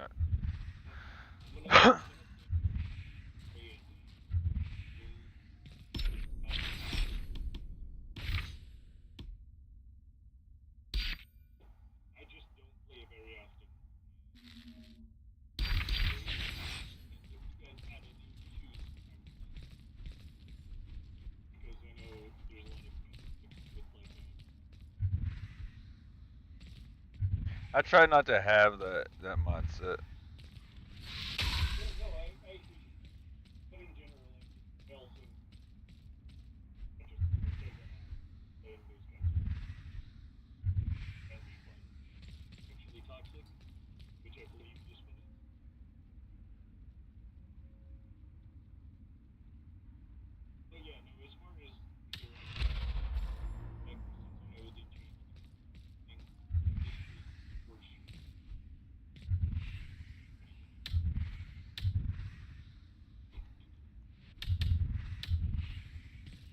No, your mouse is good. I played it.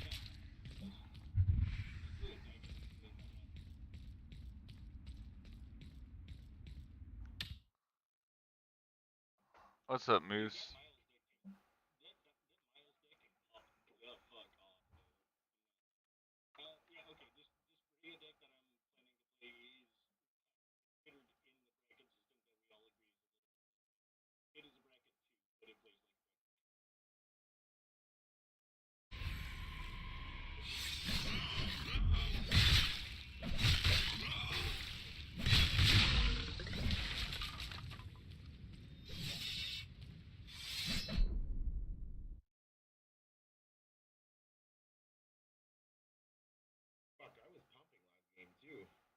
Right. I'm draw for starter. I'm gonna again.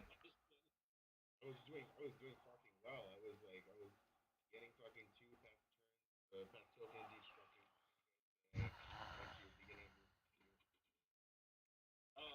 dude, I was very close to using Song of the Dragon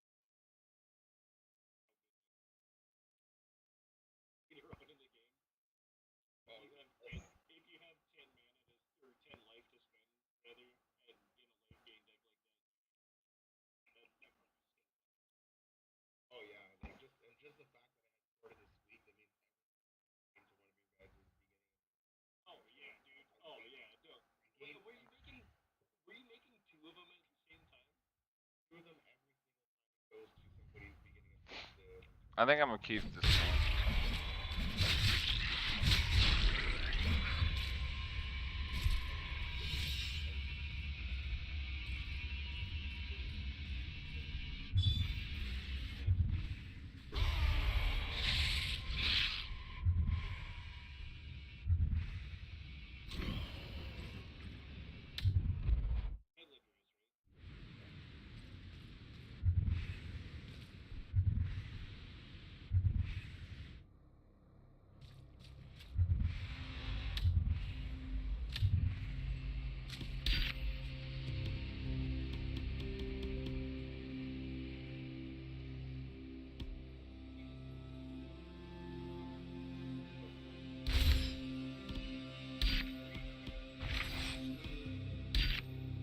Cheater.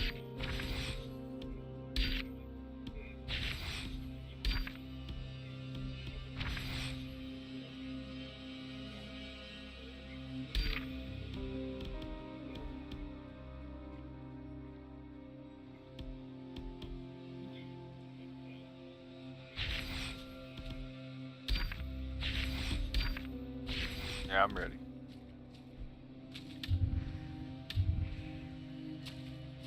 Yeah, that'd be nice. Same.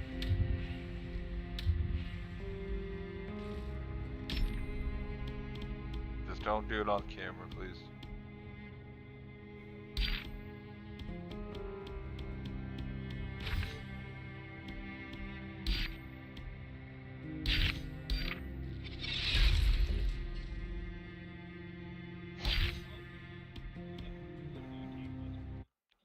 I'm gonna draw. I'll play a forest. I'll tap for hard scales and pass.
Judge.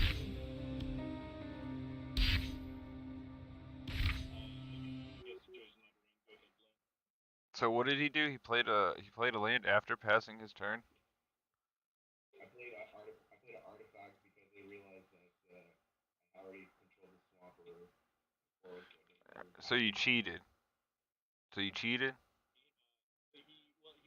I'm just joking.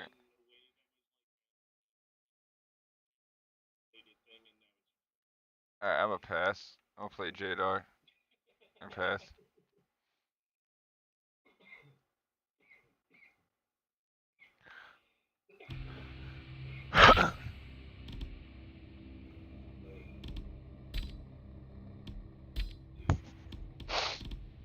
And cheat.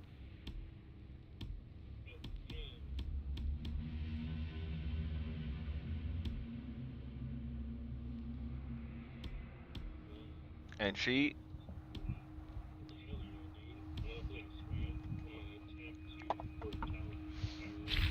And cheat?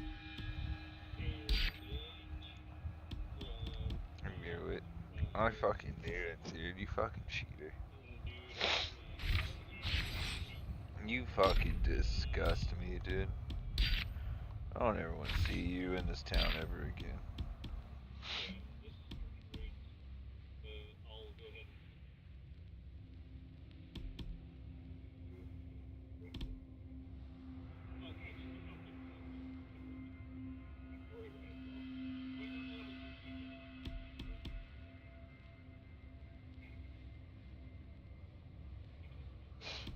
Yeah, ignore him, dude.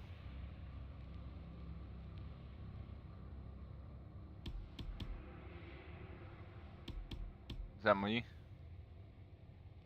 Alright, let's have a cute draw. Hell fucking yeah, play Command Beacon.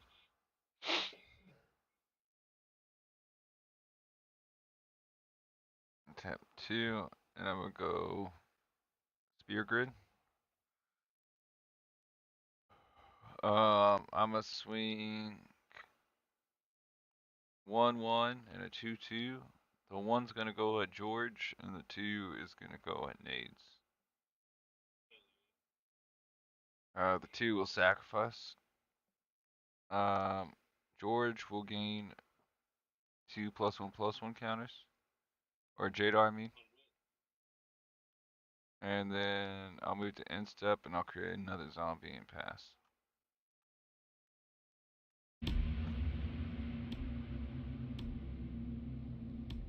How you like that, you zombie licker?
Whoa, whoa, whoa, you can't say that, dude. What? Yeah, whoa. Yeah.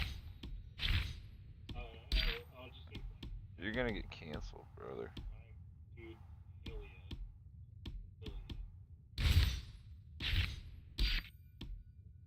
I don't want to see you get canceled, brother. Hey, you know what? We're gonna talk later, you know? I keep saying that, but I don't. I know, it makes me sad every time we never talk. I went to bed last night. That's what they all say, isn't it?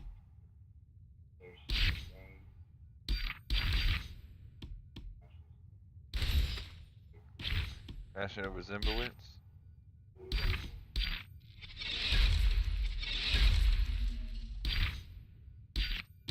I love it. I love it. I want it. I want some more of it. Ah!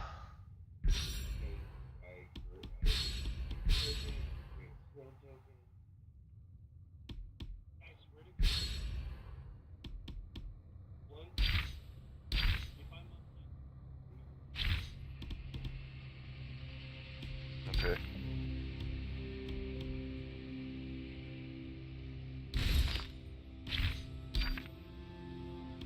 I'll challenge you. I'll take up your challenge.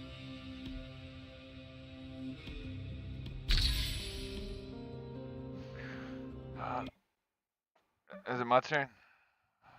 I gotta take my turn. I can't Flip your shit. Tap up, keep draw.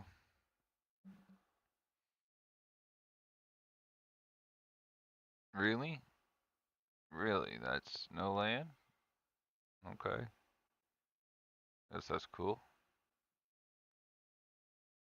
Tattoo, we'll play Ozolith.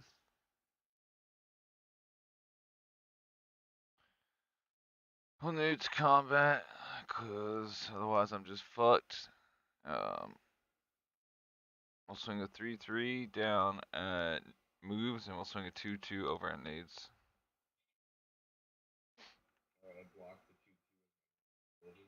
Alright. Moves, you take the 3.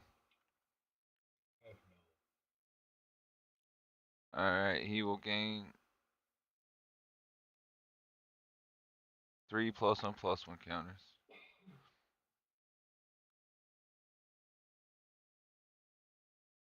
And I'll pass.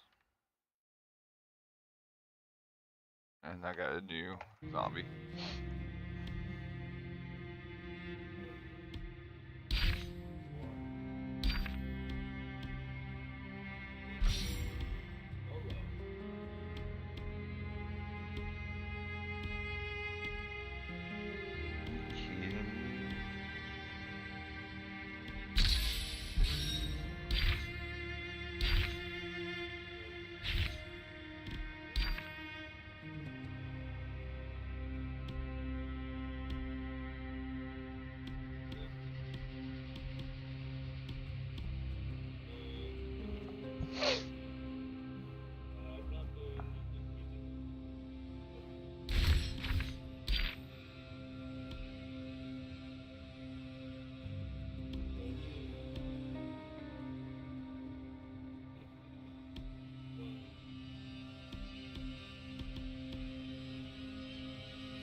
Why, dude?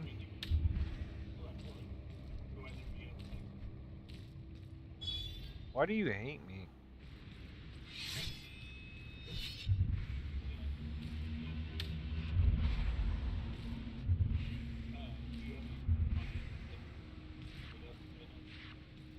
I have no flying blockers. And I have no 4th mana for turn. I want you to know that.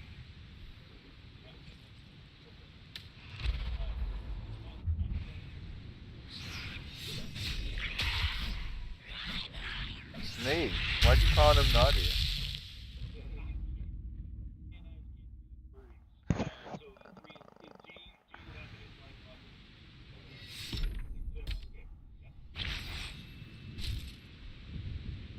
I don't like how you disrespect nades like that, dude. Nades, are you okay?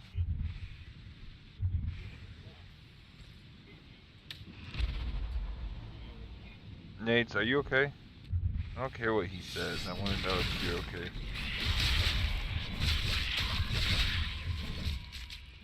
No. Because what if I just choose not to? What are you going to do? Become the police and make me? Okay. Alright then.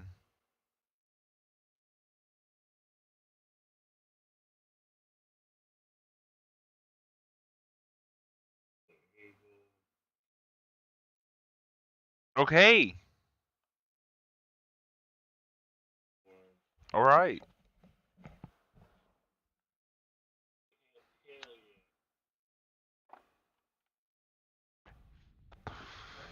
Brother, you're scared me.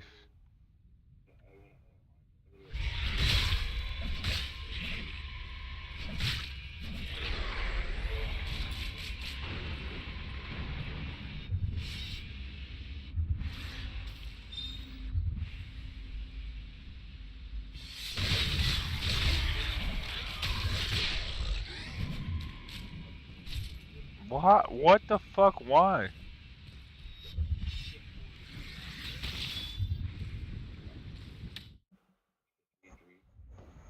Cool. I'm just gonna get.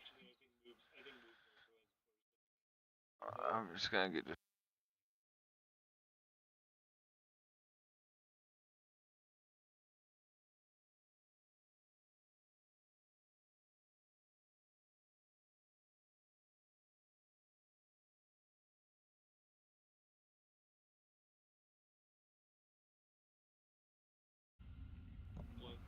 What?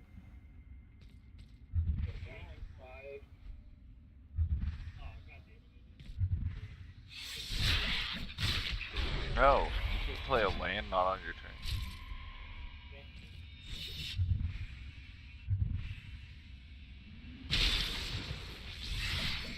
I took the 3 because that's what you're waiting for. Oh, sorry. My mic died and I never heard y'all say anything about that. Let's have a keep draw. Cool. Hit your screen go black. Like you don't see any of it. Yeah, I do. Well, there it goes. I'm gonna tap 3 and I'm gonna go Ophiomancer. Damn. Oh, popping off, motherfucker. Okay.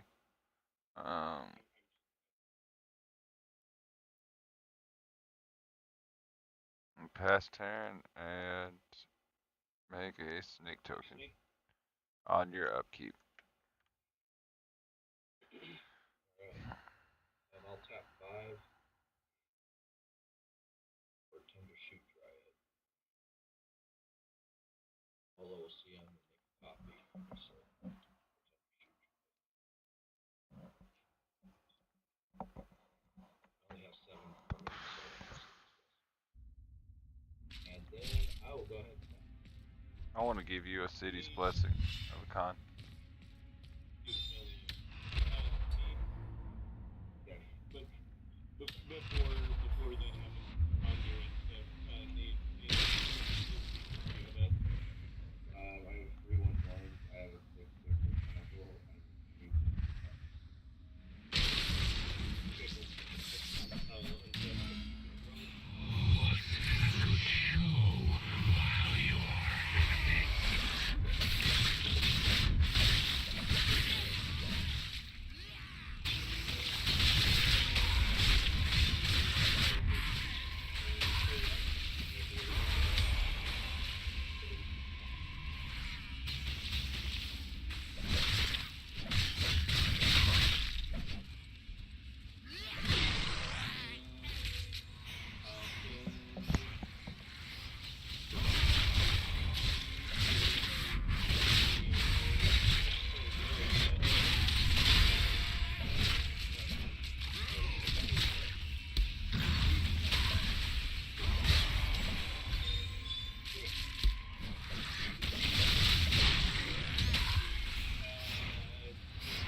Including your stuff?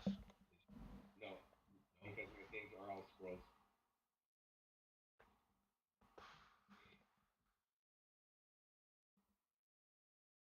And then I move it to attack phase. I don't even know if there's a point in me continuing to play this game. 13, 14, sending 17 damage at George. Okay.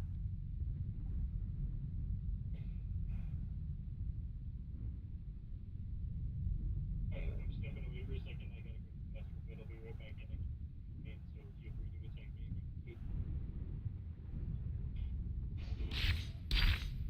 Okay, I pass. Tap OK draw.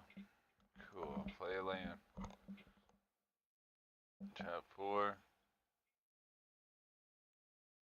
Got my commander and pass. Oh, they actually drew a land. Nice. Play that.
That's crazy, bro.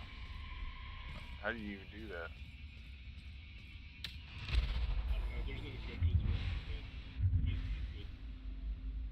Actually, I'm a level 0. Oh, damn. Alright.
Untap, upkeep, and I'll draw.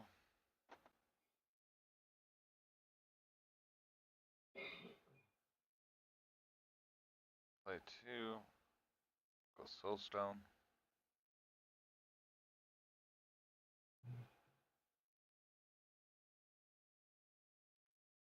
Actually, 2, go Soulstone.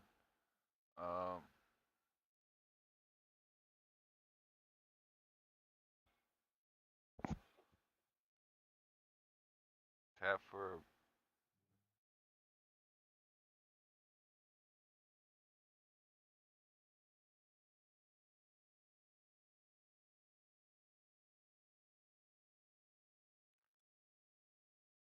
tap for 3, go Eunice Whistle. I reveal cards to the top of my deck till I hit a creature. And then I put +1/+1s on a creature equal to its mana value. And add it to my hand. Put the rest on bottom.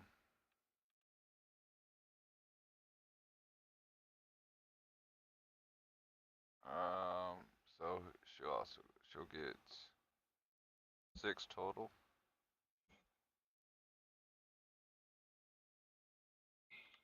And I'll pass. Tapping. Upkeeping and draw. Going to tap 2, 3, 4, 5. I'm going to use 3 of that mana to play a mirror room. I'm going to choose to make a copy of the 3.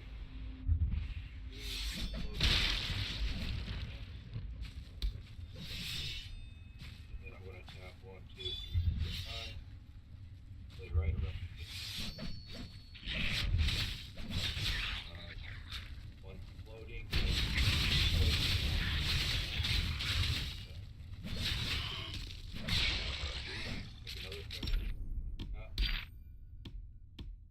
And then I am going to tap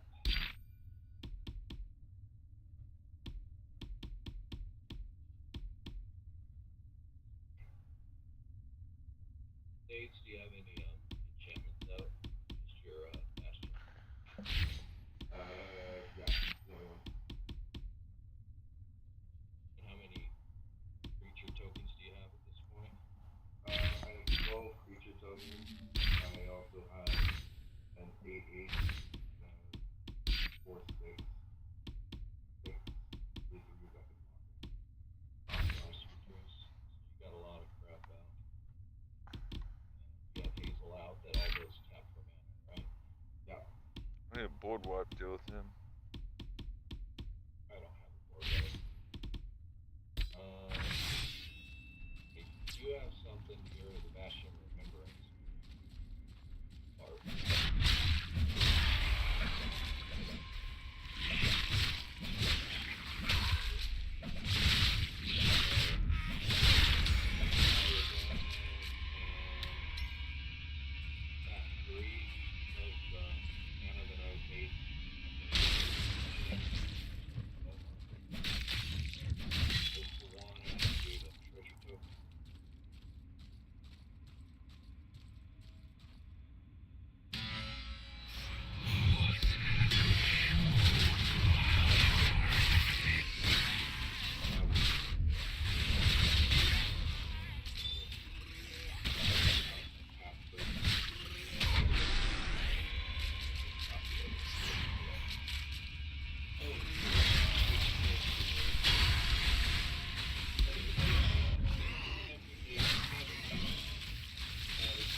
I don't know who's gonna stop you. I tap up, keep draw.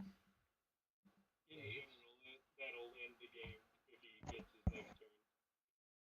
Or if you don't kill. Well, yeah, that's fair. How big are they? 3/3s?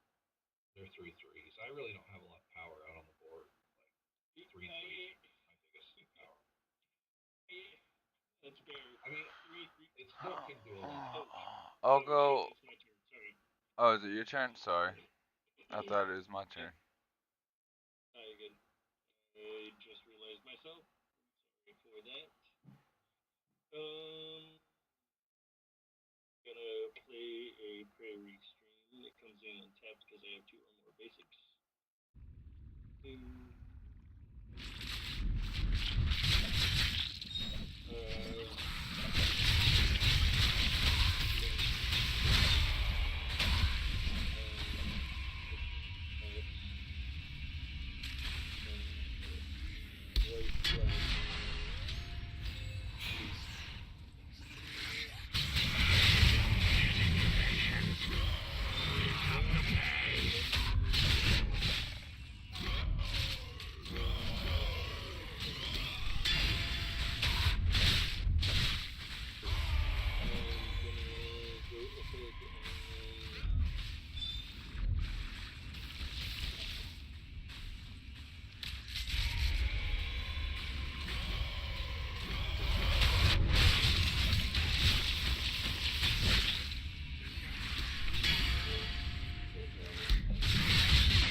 God damn, that wasn't the last one?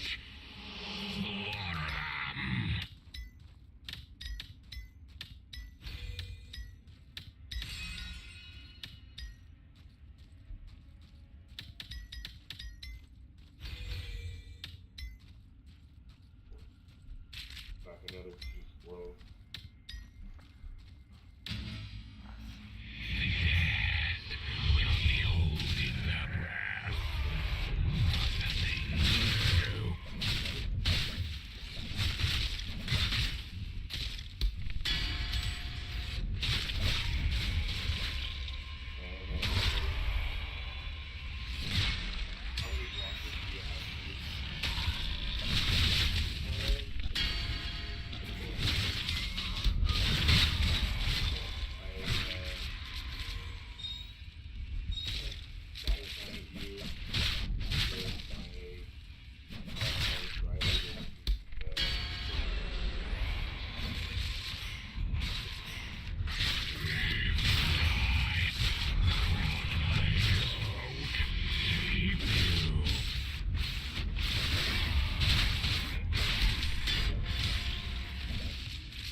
Clear all your block attackers at once.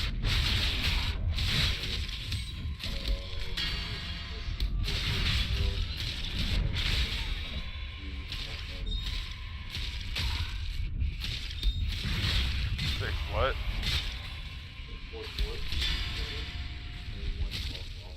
Okay.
Yeah. Yeah, but I also sent 644s at you.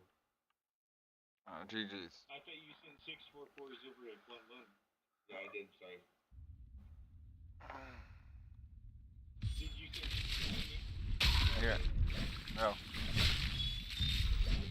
So it's my turn.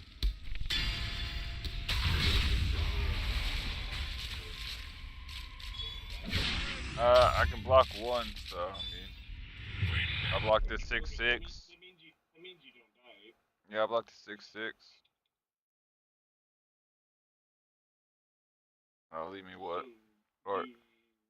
12 plus 24. So 4 times 5 is 20 plus 12 is you took 32 damage. all right. So you're 2. All right.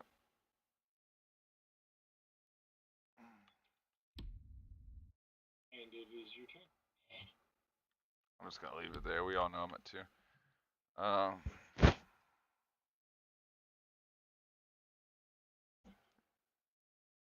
Untap, upkeep, draw. Play forest.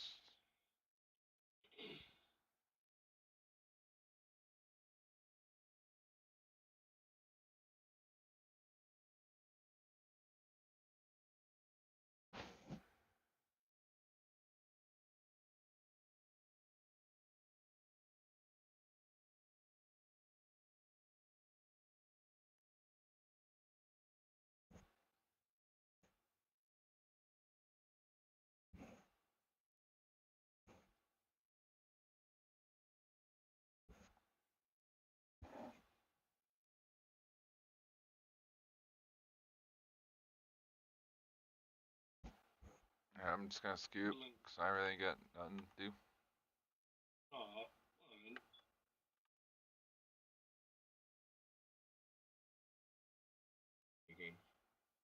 I don't know, really. I'm just kind of sat here not doing shit. And whenever I was getting a little momentum, y'all just fucked me.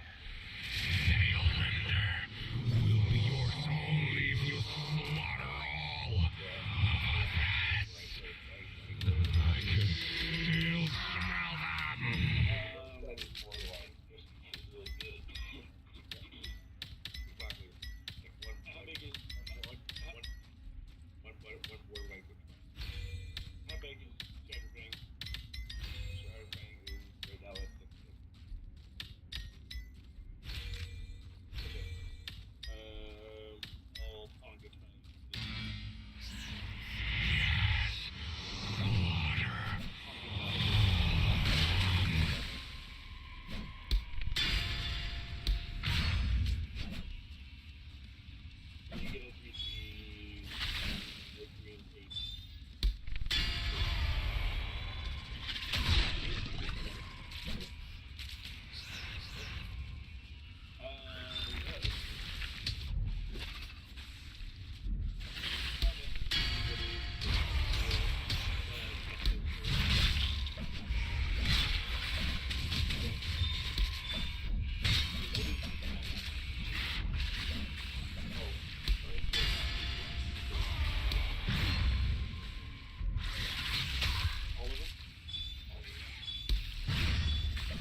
Hooves, are you playing another one?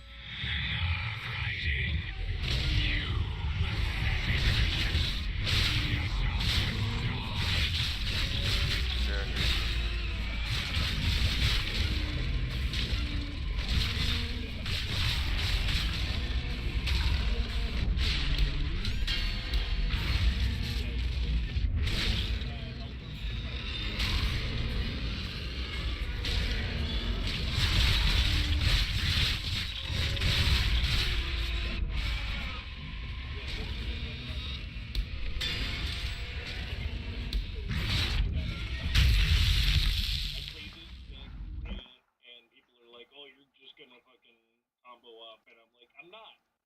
But people don't believe me. But look at my deck. Like, it took me time to be able to build things, but once I got the ball rolling, it's hard to stop. You know? Yeah. No, for sure. Yeah, I mean, like one play short the Proud Strangers will do the trick, you know. So. Yeah, I like my Bellow deck has like I think 5 board wipes in it. That's what I need to be playing against squirrels. Yeah. I want to get better at Volo, so I'm gonna keep playing. Oh, I am going to go to bed. I'll see you guys another night. How dare you? Later, brother. Okay, guys. Later, bro. You know, no, and there's no answer to his one. Yeah, bro. Like board wiped and then just built up and fucked us. Like that was just annoying. Like I don't know. I said slow game, and there's always one person. Which I mean, to be fair, that was turn 8, but he definitely had to be before turn 8.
What's up, yo? What's up? Why? I said I'd be right back. Oh, I didn't even hear that. My bad. Oh, Jesus fucking Christ. I just jumped in my opening aspect on my desk. Okay, I guess I'll go for my second 7. Is this the order we're going in? No. No, I was first on last game, so it would be whatever, how many? 1, 2, 3. There we go. You didn't say it out loud, but I know you do the 3 as a standard, so. It's actually not my standard. What is your standard? I like to roll 2 6-sided dice, and then take either the middle number or the combination and use it. Why didn't you do that? I just don't. I'm just trying to be quick right now. Draw my starting. I mean, Coyote down here is feeling, slighted. A mulligan. Hey, me too. Mulligan? It's fucking crazy. Well, hold this.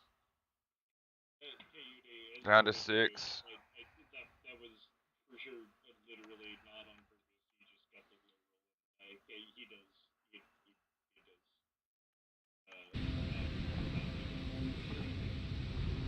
That was weird. Alright.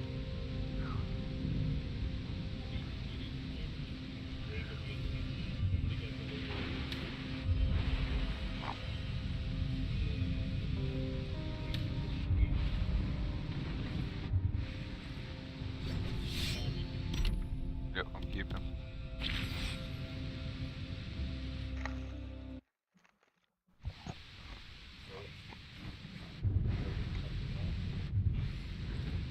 Ready whenever you are, one. Or not one, but Moose. We can't hear you.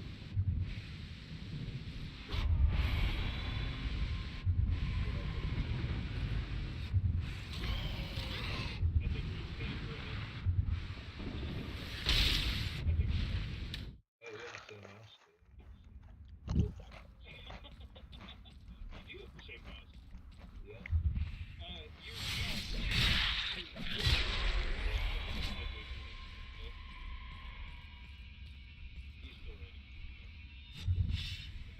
Is he not talking?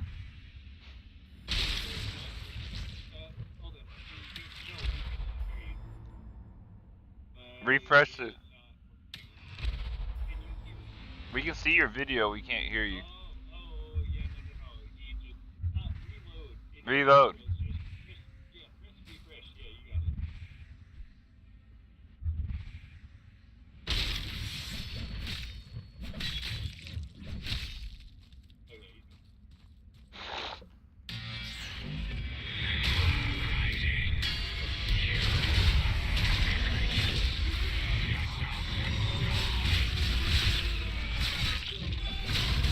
Hey, tell him, block someone and then unblock them.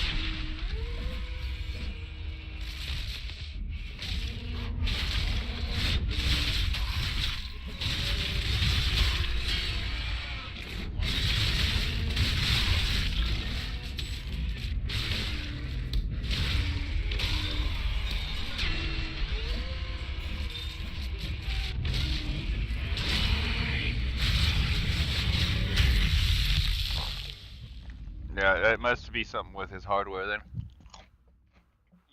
Yeah. Sorry,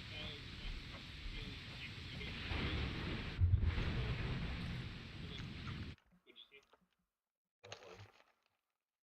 Okay, yeah, we might need to just kick you in so you can pick out your hardware stuff. No offense. Okay, you gave a thumbs up on that. That's not that, there's anything personal involved in that, but Yeah. Was he talking before I got back or no? No, he was just writing on his paper to tell us what he was saying.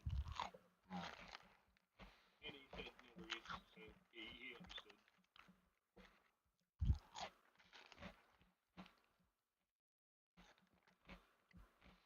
I think, if I'm being honest, this is my last game. Oh yeah.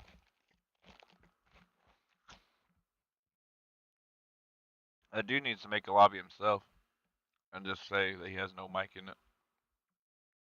Oh, I think he did. I thought I could actually hear him when he first joined the room.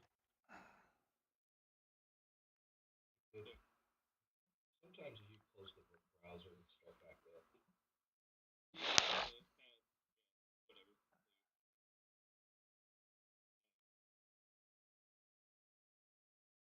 Yeah, Glenn, do you wanna maybe make a new room for at the top of the queue or? Yeah, sure. Okay. Alright, we'll see you there, Moose.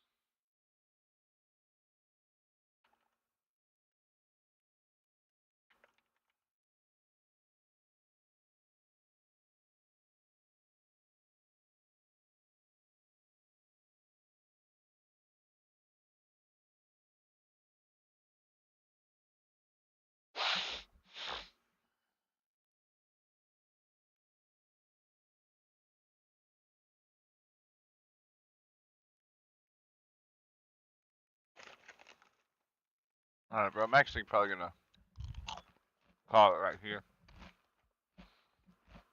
Are you gonna bed? I'm gonna run over to the buddies for a little bit. Yeah. Oh yeah, for sure. Yeah, no worries. You have a blessed one, bro. If you want to leave the game, I may still play this one if the lobby fills up, but Sounds good. wish you a wonderful night, and I will talk to you soon. Yes, sir. Have a blessed one.